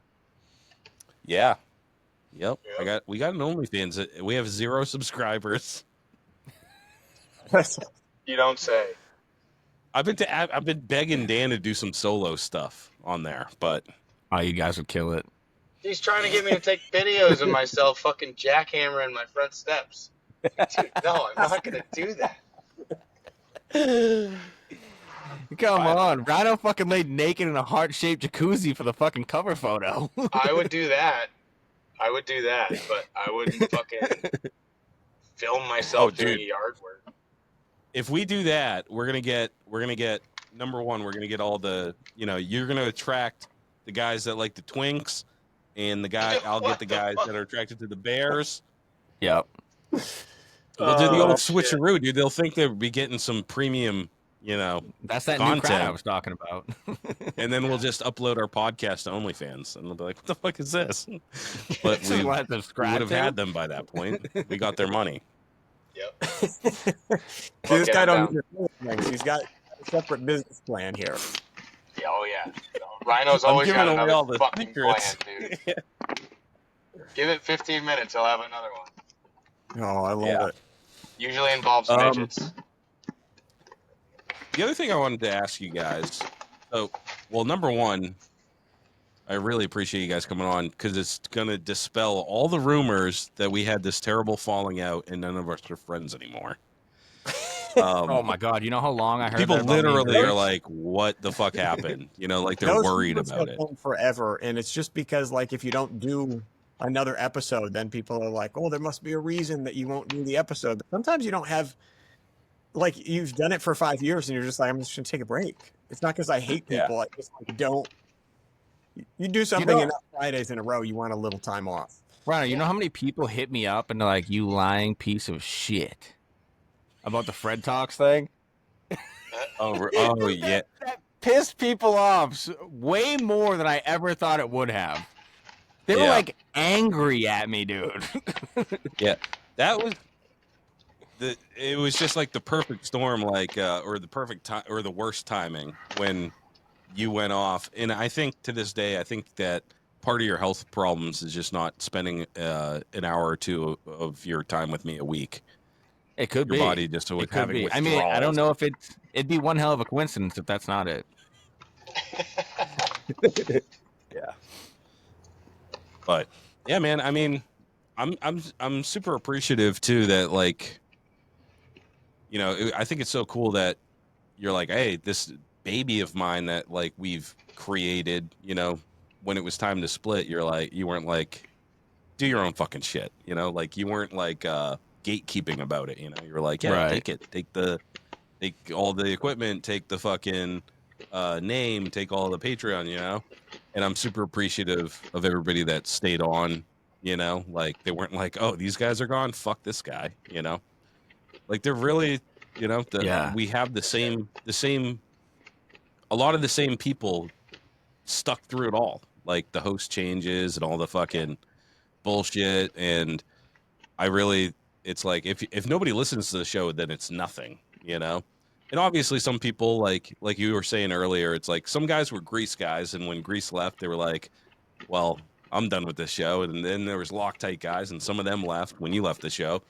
But we also have new guys, you know, and 5% low life lady listenership thanks to Dan and his uncanny That's higher than it's ever resemblance to that one actor. We won't name who it is. Charlie Hunnam. It's been a while. You look a lot less like him with the mustache, though. When you had the hair and the beard. Yeah, the hair was a big part of it, too. Yeah, for sure. I've been considering bringing some hair back. Somebody hand rolling a Cuban cigar in That's the what it sounds like. Oh no, you can hear that? Sorry, I'm fixing it. It's like, what is that noise? Sorry. I Listen, forgot I'm on by my the way- phone.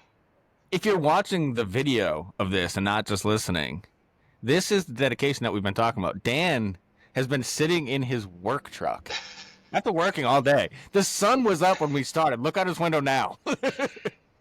It's dark. Yeah, what time did you start your day, Dan? 5. And then you Drove drove for 5 5 hours. hours up to bumfuck nowhere, Maine.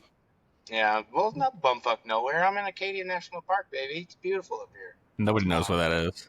Everybody knows what that is. Never heard of it in my life.